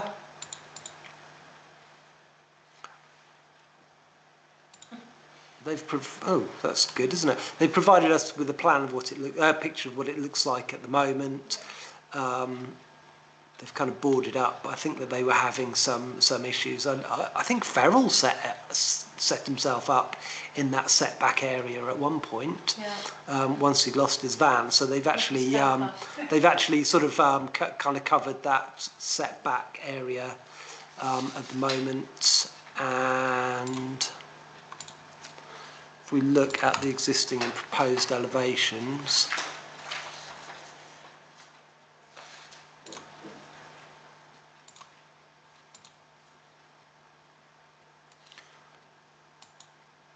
sorry, not that one. That's your existing. If we look at the image at the bottom of the page, I think to start with, the bottom left, that's the existing street-facing elevation. The proposal, as you can see. I think that's why I thought they were cash points. What were those? Right. Okay. So what you've got there are what are they described as? That's part of that kind of comes under the advertising part of it. Those are illuminated marketing posters, and they are inside. Okay. But as you can see, there's in terms of the physical changes to the building, you So can. it's a single white window with something inside it. Yes. So the door goes from the middle to the side. If we look, have big side. no, they're not. The signage. So on this proposed, you can see it says banking hub at the front. It says banking hub along the side. They are externally illuminated. So they've got a little light kind of pointing at the sign, sort of hanging over. I think we saw some of those recently when we were looking at the bank that's turning into a church. Can I just say I do have concerns about that, because all that accommodation above has just been converted into flats. So I know you're in mid. The interesting thing is they've got a post office sign on it. Well, the post office is a bank as well, isn't it? So they're... Right, let's get a really top view. Right, you can have a slightly better look, because I've got my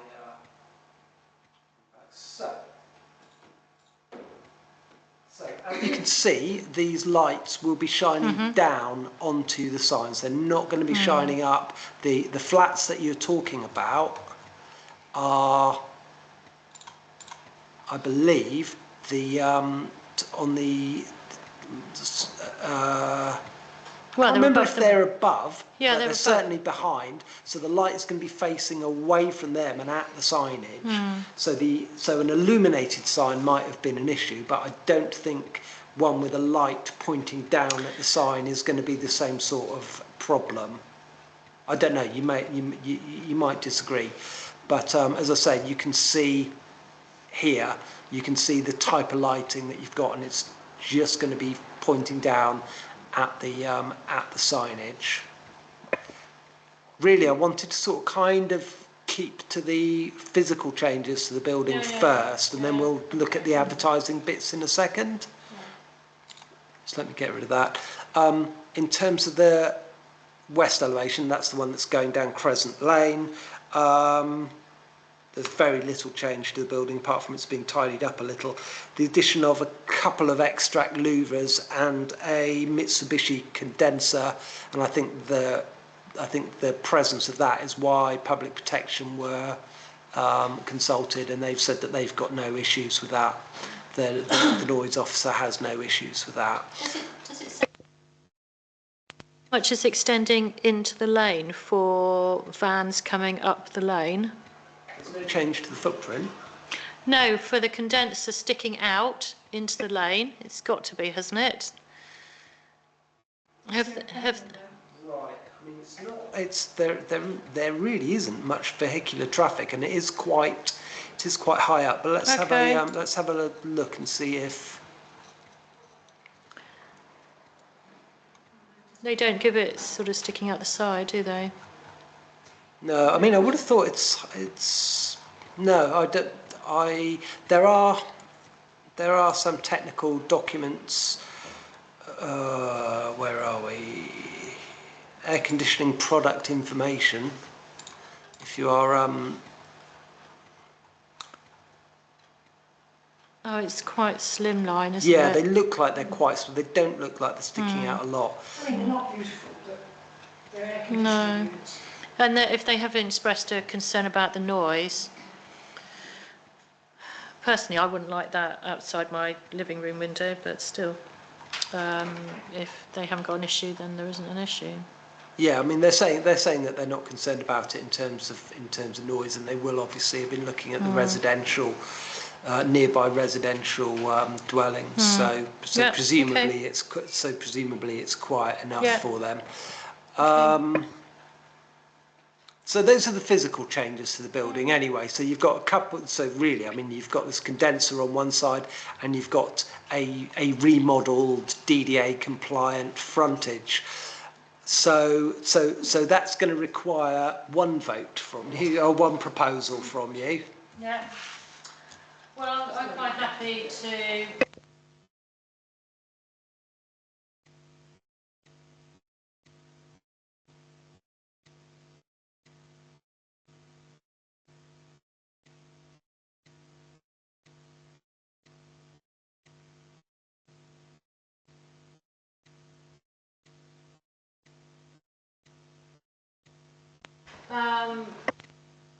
Yeah, I'd just like to say I really like the little swing sign that's sticking out. It'd be nice to have more of those traditional ones back, wouldn't it? Is Really, that but lit? no, it's not. I don't think. Is it the swing sign? Heritage sign? It There's is. no internally, Yeah. it is. It's There's really no nice. internally lit signage on this. So in terms of the physical, And Sandy seconded, so we get that out of the way. So we're all okay? Yeah, with support for that? Yeah, wonderful. Can we Thank you. say it's good to see an empty shop in being upgraded? And bringing back a banking hub. and bringing back banks to Bank Street. Yeah. I think I do think it's a shame that they haven't got an ATM, because the only ATM is the Nationwide up the road. So there we go. There's the one by the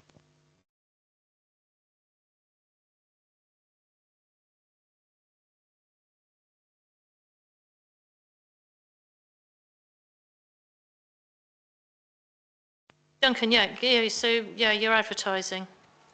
cash isn't what it used to be, really, is it? Right, so in terms of the advertising, we have externally lit fascias to the front and the side. Okay, so that's so you can see a lighting strip. You can just about make that out. So that's directing the light at the signage, so there shouldn't be glare to the to anybody else. It's not internally lit. No. It's got lighting. It's got lighting down onto it. Illuminated marketing posters within the window. And then, oh gosh, an illuminated directory of services and bank availability sign. These are very tiny little details that are around the front door. They've got signage for DDA, they've got signage for CCTV and opening hours, and then they've got this projected sign. I think what they've got is a couple of very small signs here that say something about the services and the bank availability.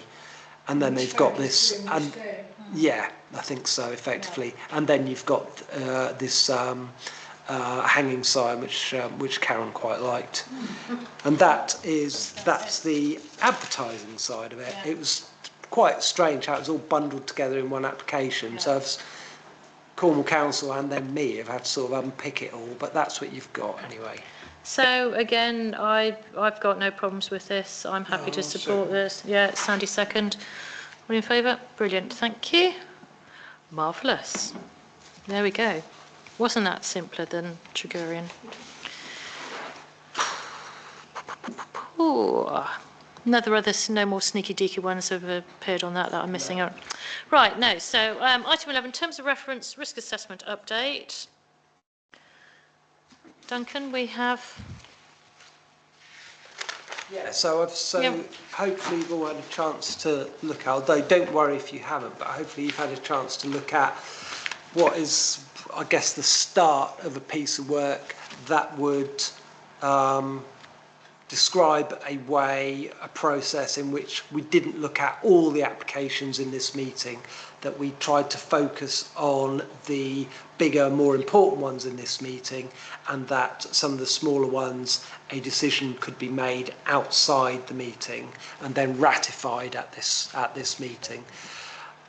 It's ironic that we're trying to reduce the number of applications that we see in this meeting on an evening when we're looking at 4 planning applications, and I don't think we've ever had as few as 4. But it's those nights when we have 16 planning applications that this would serve to benefit us, because not everybody in this room will have been here for meetings like this, but we've had some that have just been absolutely horrific, and we've looked at every single application. And there's 1 month, so I sort of keep records of this because I was trying to see if there's any pattern to it, and there's 1 month where the committee looked at 47 applications over a couple of meetings. I mean, it's not really sustainable, and you'll probably see me getting carted off in a straitjacket if we have too many more like that. The idea is that some of the more straightforward ones that don't really have material planning considerations that are being undermined, we could just say, yeah, we're supportive of this. Perhaps add a little bit of text to go with them. I've got lots of bits I can cut and paste in that relate to some of our policies, etc. And we could just come to the meeting with a list of applications that were uncontroversial and that we were happy with, and just ratify them here in the meeting and focus on the bigger, more complicated stuff instead. So can I just add to that? So for those who don't know, Duncan is part-time. He's not a full-time employee.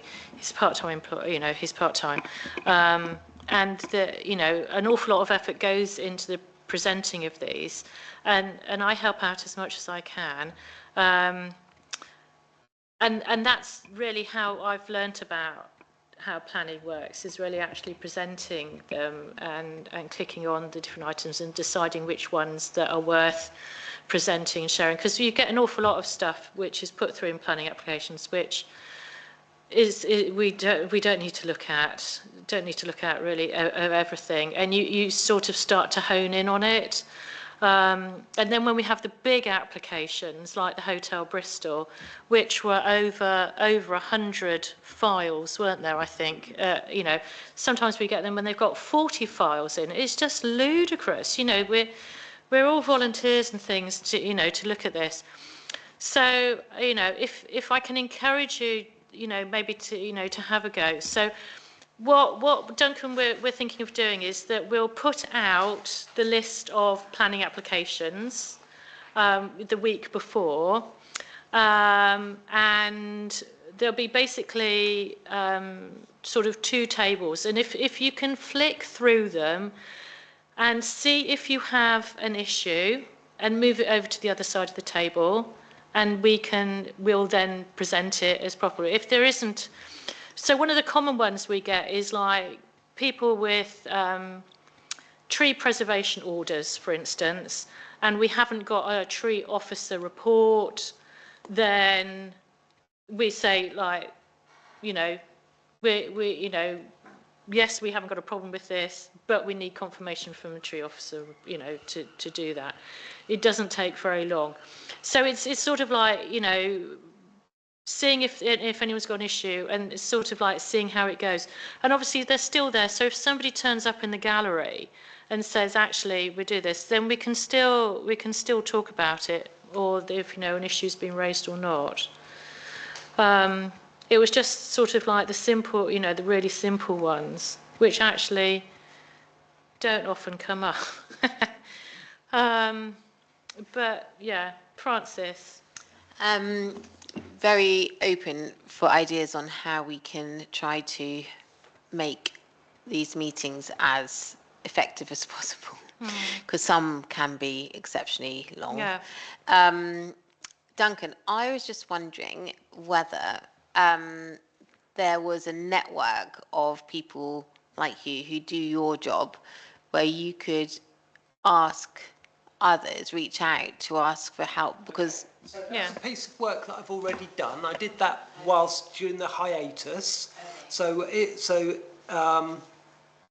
if you look at what I've drafted, you'll see that I've taken all of the town councils and parish councils, etc., that responded to me, and I've put them in 2 different lists. Those that look at everything, and those that look at operate a 2-list system. Okay. The ones that operate a 2-list system. Was Falmouth, wasn't there? Falmouth, Truro, Redruth, the big ones, the equivalent. Yeah. The only one that doesn't is St Austell. Some have written. It's a really interesting exercise. Some have written processes. Some are just doing it on the hoof. We're going to have a proper written process that will act as an appendix to our terms of reference. There is a proper process that I've kind of written down. I've cherry-picked from all the other towns, parishes and the city council, and I've written down a process by which, because what we don't want to do is end up in a situation where a member of the public says, I'm really cross, I didn't get to discuss my application. So I've put in as many safeguards as possible for both councillors and the public to be able to say, this needs to be discussed at a meeting.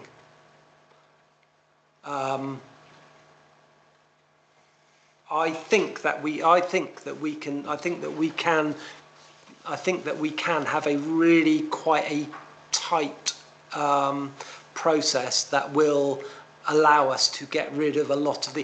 For one that we looked at not that long ago is a really good example. It was the mayor's second planning application where he'd increased the decking in his back garden by another 2 feet from his original permission. We don't need to be looking at that stuff here, but it all takes time. One, for me to be able to present it within the meeting, and for me to be able to sit down in the office and unpick it in the first place.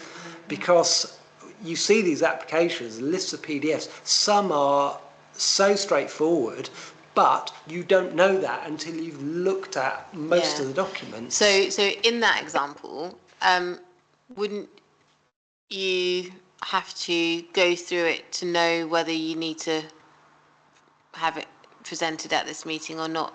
anyway. but not would, not in the same detail, and not having Would to you be write, able to kind of not go- having to write myself down Yeah. copious notes so that Yeah. I know what I'm looking at when I'm Okay. presenting stuff to you. Yeah. It would take a lot of the effort off. We would have to, the idea is that the chair, the vice chair and myself would, a week before the meeting, go, right, these are the straightforward ones and these are the ones that we need to look at. And we would sit down maybe for an hour and a week before and agree that. And then I would publish the meeting papers, and instead of one list of applications, you'd have two.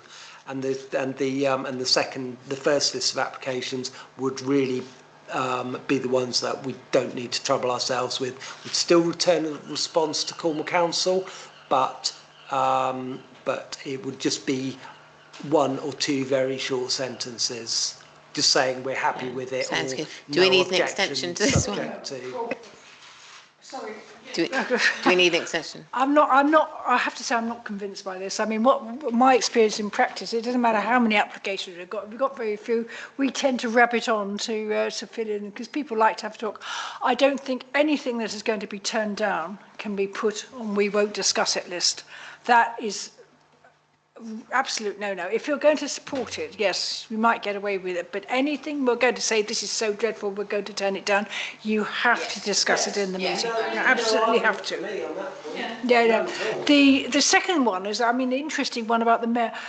There is no way we could rubber stamp an application from the mayor without looking at it. Sorry, guys, that is just not. I think it was more the application as opposed to who it was from. But I agree, if it's an application from anybody related to the council, we shouldn't rubber stamp that. Yeah, But if it was someone just wanting to extend their decking by a metre or two, that seems like common sense would prevail. But if it was the mayor's decking, or my decking, or Joanna's, or anybody's in this room, I think it would have to follow due process, just to safeguard all of us in the future. Prepared to try it, but I'm not convinced. I think one of the ones, when last time we had one on the corner up from the fire station, which was just putting a skylight in. I think that would have been a classic one, which actually it wasn't overlooking anybody.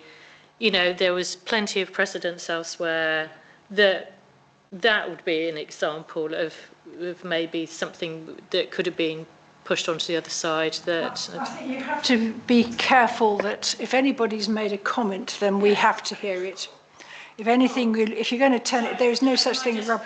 Can I just propose that we extend by, I'll say half an hour, I think we'll be finished that. Sandy, you going to second? Yeah, second, then we'll just be in favour for extension. Thank you.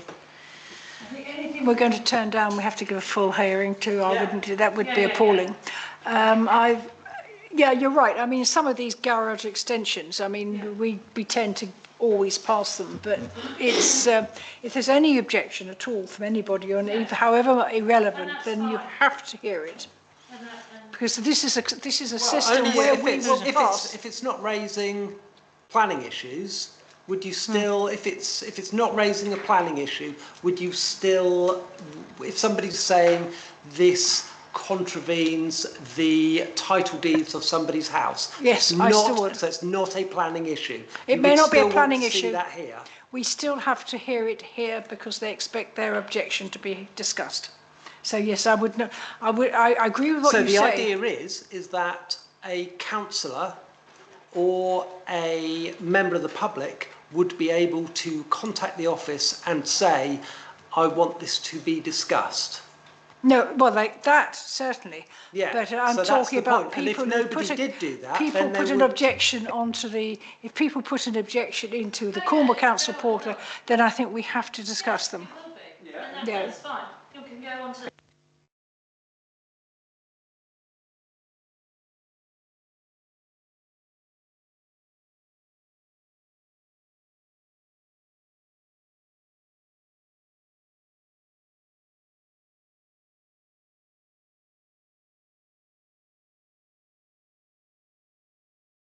Very few of those. There are very few of them, yes.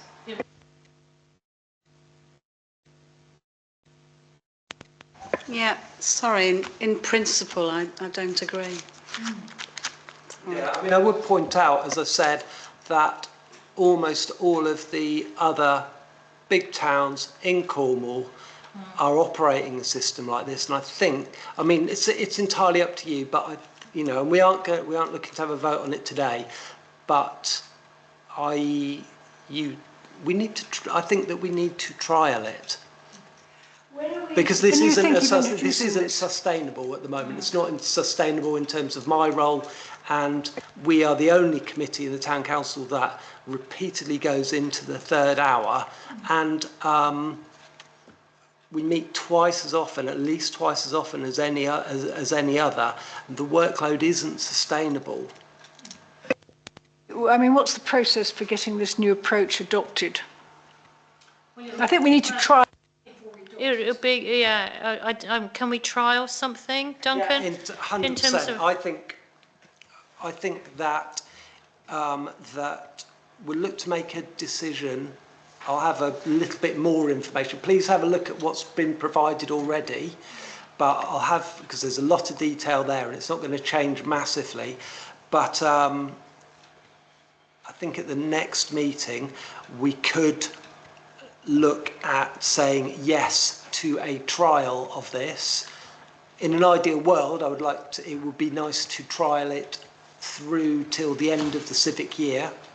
I think it needs to be given a go, and there would need to be a change to the terms of reference, which would have probably go to full council in October. But I think initially it's a trial period is needed for it. If it doesn't work, it doesn't work. But it does work for, as I say, all of the other comparable planning and licensing committees across. Would we need a change in terms of reference if we're just doing a trial? I will Can you ask clarify Andy, that. Yeah, with Andy. I think that we might do, but I will clarify that with Andy. So I mean, we wouldn't. It would certainly be. We wouldn't be doing this process until after October full council. And I would like, and I'm sort of thinking, if we could carry it on to the end of the civic year, that would be that would have given us a good run at it, and we'll see if if it's worth continuing with or not.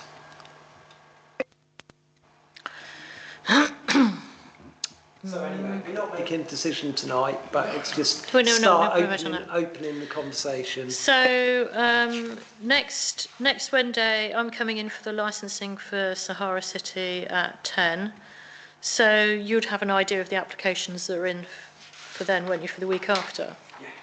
So we could look at them then as to what's coming up. Well, we're not going to be able to put this process in place until there's a After a decision full has council. been Oh, right, made, okay. and Oh, right, okay. After full Fair enough. council in October. Okay. Are we going to raise it in October full council? Depending on what you decide at your next meeting, potentially yes. So the next meeting is to agree to do a trial or not?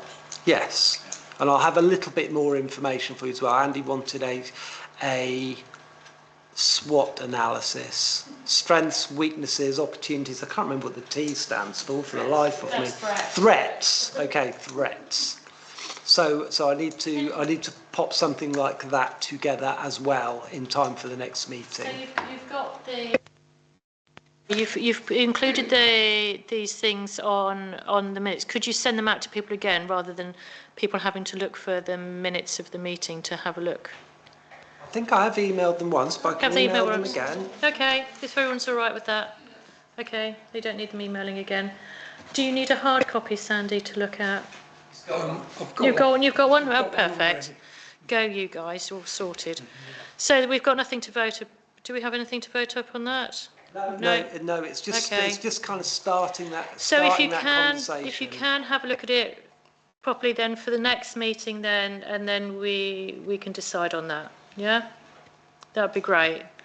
And if anyone does feel that they want to have a go at presenting, that, as I said, was been invaluable for me to learning how the system does work.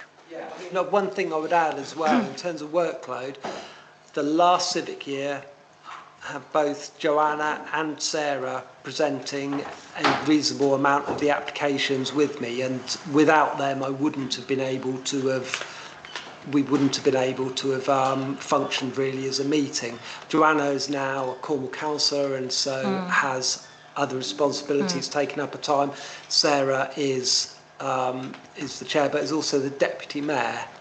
And without sort of looking too far forward into the future, deputy mayors tend to become mayors. So the amount of help that I've got to manage this meeting is. Oh, I don't. I don't work. Oh, Well, that's the. I mean, nobody else has had a problem with that. By, So. as an aside, though, the point I'm trying to make is that there's a lot less help available in terms of looking at these applications and being able to bring them to the meeting. So there's a sustainability issue here. Okay, brilliant. Right. Well, have a good read, have a good think, and for next meeting. Right, brilliant. Thank you, Duncan, for that. And that's been a lot of hard work, so really appreciate that you've put into that and connecting with other people and everything. Right, reports and associated recommendations from working parties. Well, nobody's met yet. We've got the derelict. When's the derelict building one? That's next week. It is next week, isn't it? Yes, it is. It's next Wednesday, 3 to 4:30. What is that exactly? Because I've not been involved in any conversation about this. It came so I think it was Steve Slade who brought it up. He's basically saying that 10 years ago when we had a plague of derelict buildings, you remember a building company went bust, and there were things like the it's now called One Penn Tower Fistral Bay Hotel, which is still giving trouble. I think when I first But we had. there was a derelict building. Yeah, we had a sort of arrangement with Cornwall Council where we worked with them to say we got a problem with this one, and Cornwall Council provided a bit of resource which said, write letters to say you're not guarding it properly. I mean, the ones that spring to mind now are obviously the whole Bristol complex. Yeah. And this all started before we had the fire and the death. Yeah. The Skerryvore, which is slightly different because they took the roof off to protect. The nursing home in Pentar, that is, that's been broken into. So effectively, these buildings aren't being collected. And it's really, before the problem gets out of hand, we were going to just have a working party involving the people who do Newquay Safe, hopefully the police. I think the MP would have been interested if we'd been able to do I don't know if he's going to be able to do this one. But he was, he was quite keen to get involved. Yeah. And who's really, this working party reporting back to? Well, we report back to us. Right. Okay. Well, Has it got a? Because I think all the working parties now have to have a terms of reference. Yeah, I think where we will be is to meet with the interested parties, saying, do we need a working party? We've town council have volunteered to provide the admin. I think we probably do need it because I don't know about everybody else, but to me it feels a bit like 2007 and all these planning applications going in and then not being built, and they're all going to become derelict buildings. So it's that sort of thing. If they're not properly boarded up, then they get. Well, exactly what happened at the wasn't the Bristol, but next door to the Bristol. So it's that's really all it's about, is just to keep an eye on it, where we think we need support, identify where there are derelicts. I mean, I didn't think about Newquay Nursing Home until they broke into it last weekend before last, because there's a big responsibility on the owners to board them up and stop that sort of thing happening. But then, the meeting might decide, no, we don't need it this time around. But that's really, so if we decide to set up a working party, it would be our working party would work with all these services and basically do the admin. Is there did you say that there was a date? Yes, The Wednesday. first one is next Wednesday. Wednesday the 10th. Wednesday the 3 10th. o'clock, 3 to 4:30. So somebody can report back. Yes. Right, so I will. So I'll add to the working party. Then I'll add derelict buildings for the next meeting. Yeah.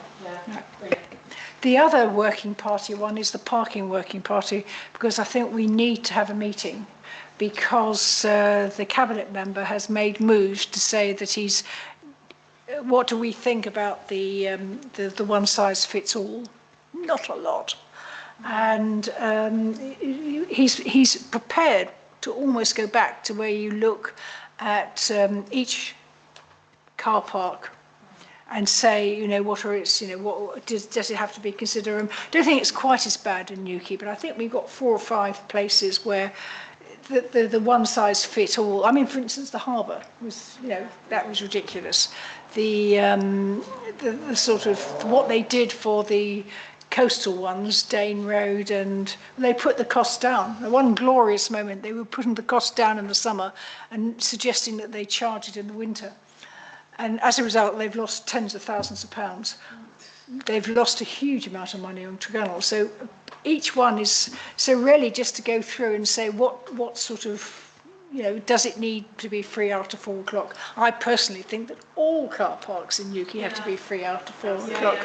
Yeah, we're going to the cinema, And, you know. and what we want to do is I did a paper, well, we did a paper when we were consulting on the first round, which was entirely ignored. I mean, it was completely and utterly ignored. And you sent that back out? I sent that back out saying, well, you know, this is what we did last time. Now, a lot of it's sort of Pentar Headlands shouldn't be charged. Well, that's gone. New Porth has gone. But I thought it was the sort of basis. But it's sort of, I think we need as well then to add about like St George's Car Park on that it's only, it's £10 for a day. And it's only like 20, whatever it is, £23 or £25 worth for a week. And that is the main car park for going to the cinema, for popping into town. Yeah. That locals use.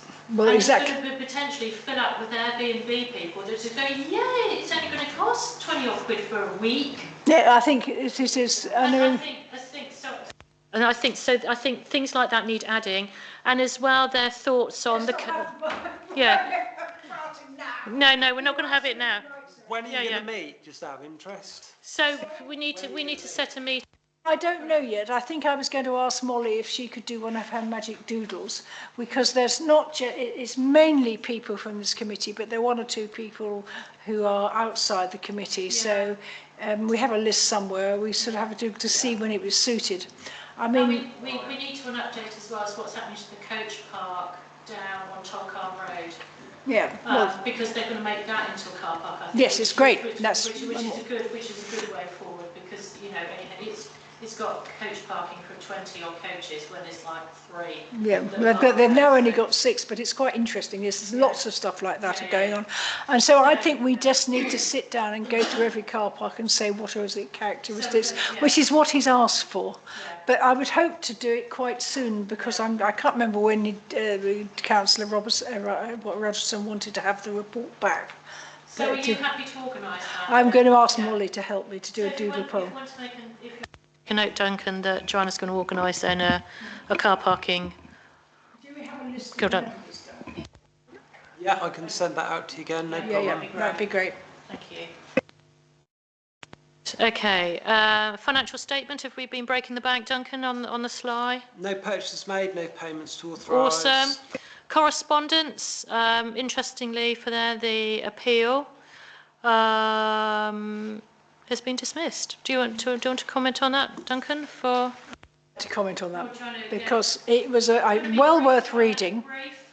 Well worth reading. This is the one that's on the junction between Lawarne Road and Porthbean Road, and it was where they'd bought the little extension to the flats, and then said we're doing an extension which was 2 stories, 3 times the size of the original building, which was interesting. And it was going to be an eyesore. And the inspector came along and because it was turned down, the inspector came along and we'd said it's a sensitive area on the basis that Porth's a sensitive area, which is probably stretching it a bit. And he didn't support that, but what he did do was he said LE4, which is the one about views and vistas. He said it's, you know, it's right in the eye. It's totally changing the whole look of that corner. It's a black box. It's a black box on that corner, and so there are two interesting things about it. One, that he did turn it, and he turned it down based on a policy on the neighbourhood plan.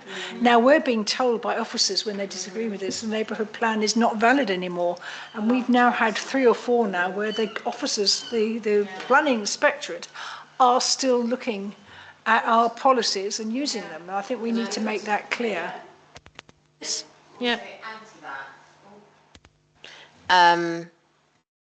That, I have to choose my words carefully, that architects are informing their clients that the neighbourhood plan is no longer relevant. Yeah, and so they can just do what they want. So yeah. True, I'm glad to say. Although this training session might be, I mean, for people who are new, basically there is no point getting a new neighbourhood plan, which takes years and costs a fortune, while the Cornwall local plan has not been decided, because if you make a specific policy, the local plan will have a generalisation and it will override the specific policy. That's what's happened to us before, you know. It just, so we're not actually going to get a new neighbourhood plan till at least, well, almost the next council, 2029. Somebody else can do it. But there are these neighbourhood priority statements which might be quick and dirty, because there's not much wrong with our neighbourhood plan. No. And oddly enough, I mean, we've got this massive allocation. I mean, we've allocated pretty much the whole parish and then taken bits out of it. So, you know, we are building, but they're sort of saying because you haven't got a 5-year plan, you haven't allocated enough space, and we have. Okay. Sorry, So, Karen. Yeah. Sorry, just something that you touched on. Is there anything that we can send out to local architects to say? No. Well, it was just to say, you know, actually the inspectorate are taking notice of the existing I neighbourhood. think it's more, if we're going to object to something based on one of our policies, we can say, you know, as happened in appeal, blah, blah, blah, blah, LE4 is clearly still valid, and you know, this monstrosity is that's the sort of way you would use it. So, yeah, if you can make a mental note of it, Duncan. Read. It's very interesting what he says.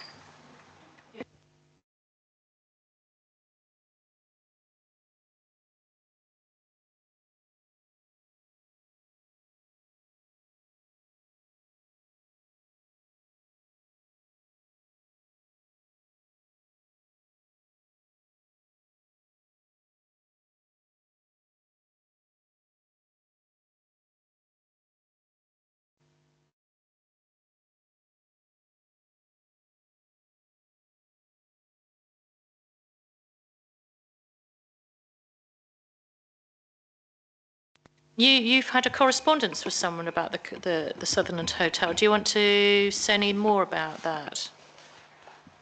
No, No. Not really. No, I don't. particularly. Somebody was asking. No, I don't. No, I don't think Okay, so. that's fine. I responded to an email Yes. that I got. Somebody was, I think, disappointed that we'd allowed it. I've sort of pointed out that we're a consultee. It was. Yeah. It was nothing more Did involved. we go than no that. objection to it, or I can't remember. In the end, It'd been backwards and forwards, In the end, we because the raised heights no come down. objection. We agreed with the officer's recommendation Yeah. to approve under the 5-day protocol after Yeah. some changes have been made to Yeah. the initial thing. Somebody, I think the gentleman thought that we had made a decision, so Yeah. I just clarified our role Yeah. in the process. That's all. Other things which the approval of the Hotel California with that they can emission on the green roofs and the bin store and the car, which I find a little bit disappointing, but there we go. I got asked if I can come in, because I got asked as the Cornwall Council on that one, and it wasn't going to go to committee. The reason I objected to it was the fact that when they did the non-material amendment, they didn't even bother to give us a plan with where all the houses, they were changing the roofs on the bat houses, basically. They didn't even bother to give us a plan to show us where they were. So they presented me with a nice picture with an artist's impression of where the bat, and the roof isn't going to make any difference. There's just sheds in the garden, really. But I just objected to the fact that they were doing a non-material amendment and not actually supplying to any details. Yeah. So it'd be a bit of corrugated iron. Now, the other interesting one is that I think it was the last meeting, was the 6th Atlantic Road, when they're having the balcony up on and that's been withdrawn. So it was the recessed terraced area. Yeah. You remember, and it was like it was above it, and we said we objected to it because we didn't think it was in keeping with the neighbours. Well, it's been withdrawn. So obviously they felt that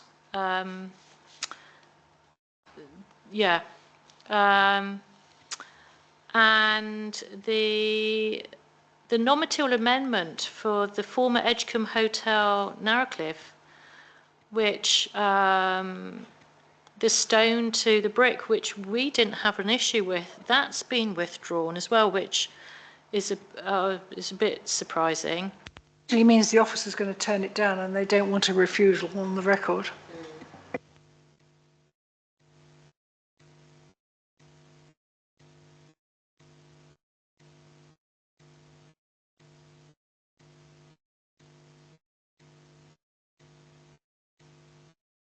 That we would have been consulted. Oh, isn't it? Oh, okay.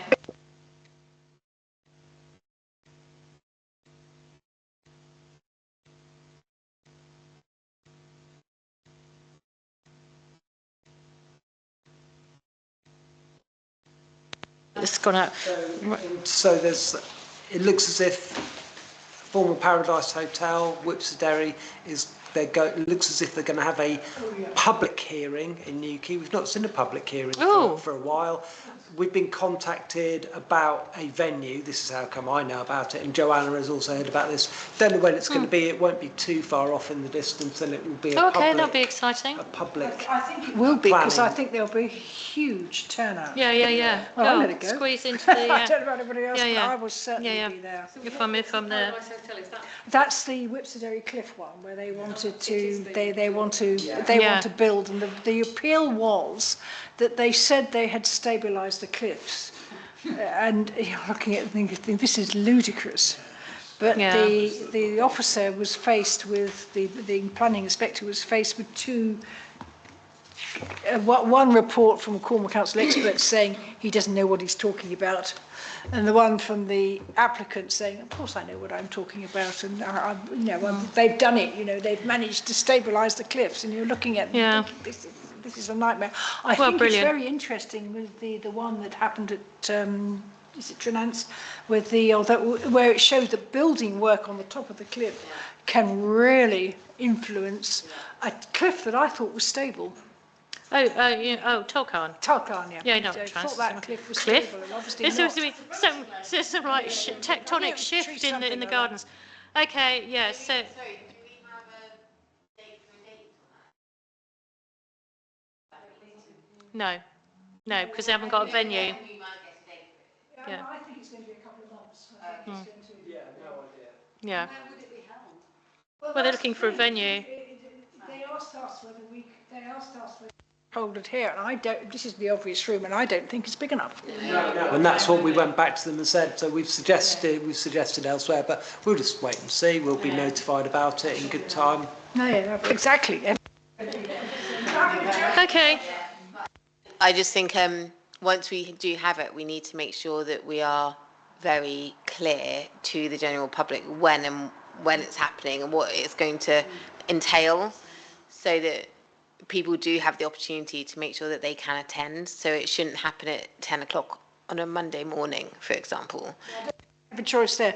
The Save Whipserdale Cliffs are right on it. I mean, they were the first people to know, and they flashed that round, you know, before it even came to us. It was... With 2 minutes left. I think there's some planning training that takes place at the end of the month, Tuesday the 30th. It takes place at 4 till 5:15 p.m. We have a meeting that starts at 6 p.m. So I certainly won't be going to that. Our next meeting is 17th, Wednesday the 17th. So that's as normal, and the one Yeah. after But that the one is a after Tuesday. that, It's there's- Tuesday. Unfortunately, yeah, it's on a Tuesday, and unfortunately, there's some training. It's to do with neighbourhood planning and neighbourhood priority statements. So it's a little bit niche, but Well, there will be the slides that were used will be available online, and they often have a recording of it as well. Yeah. But it's just a bit unfortunate. Yeah. They've not really clashed with our meetings before, but that one really does. Yeah, and yeah. they often run over as well. Yeah. So 5:15 finish time is probably a bit ambitious, to be honest. Brilliant. Questions tend to be very, is insular, is that the right word? They are very specific from, so you can actually drop out, once they've done the presentation, you can usually drop out on the questions. Okay, brilliant. Thank you, Duncan. Next meeting then, Wednesday the 17th. We're going to put the lights on here. It'll be like after a disco. We go, ugh. And thank you very much, everybody. See you next time.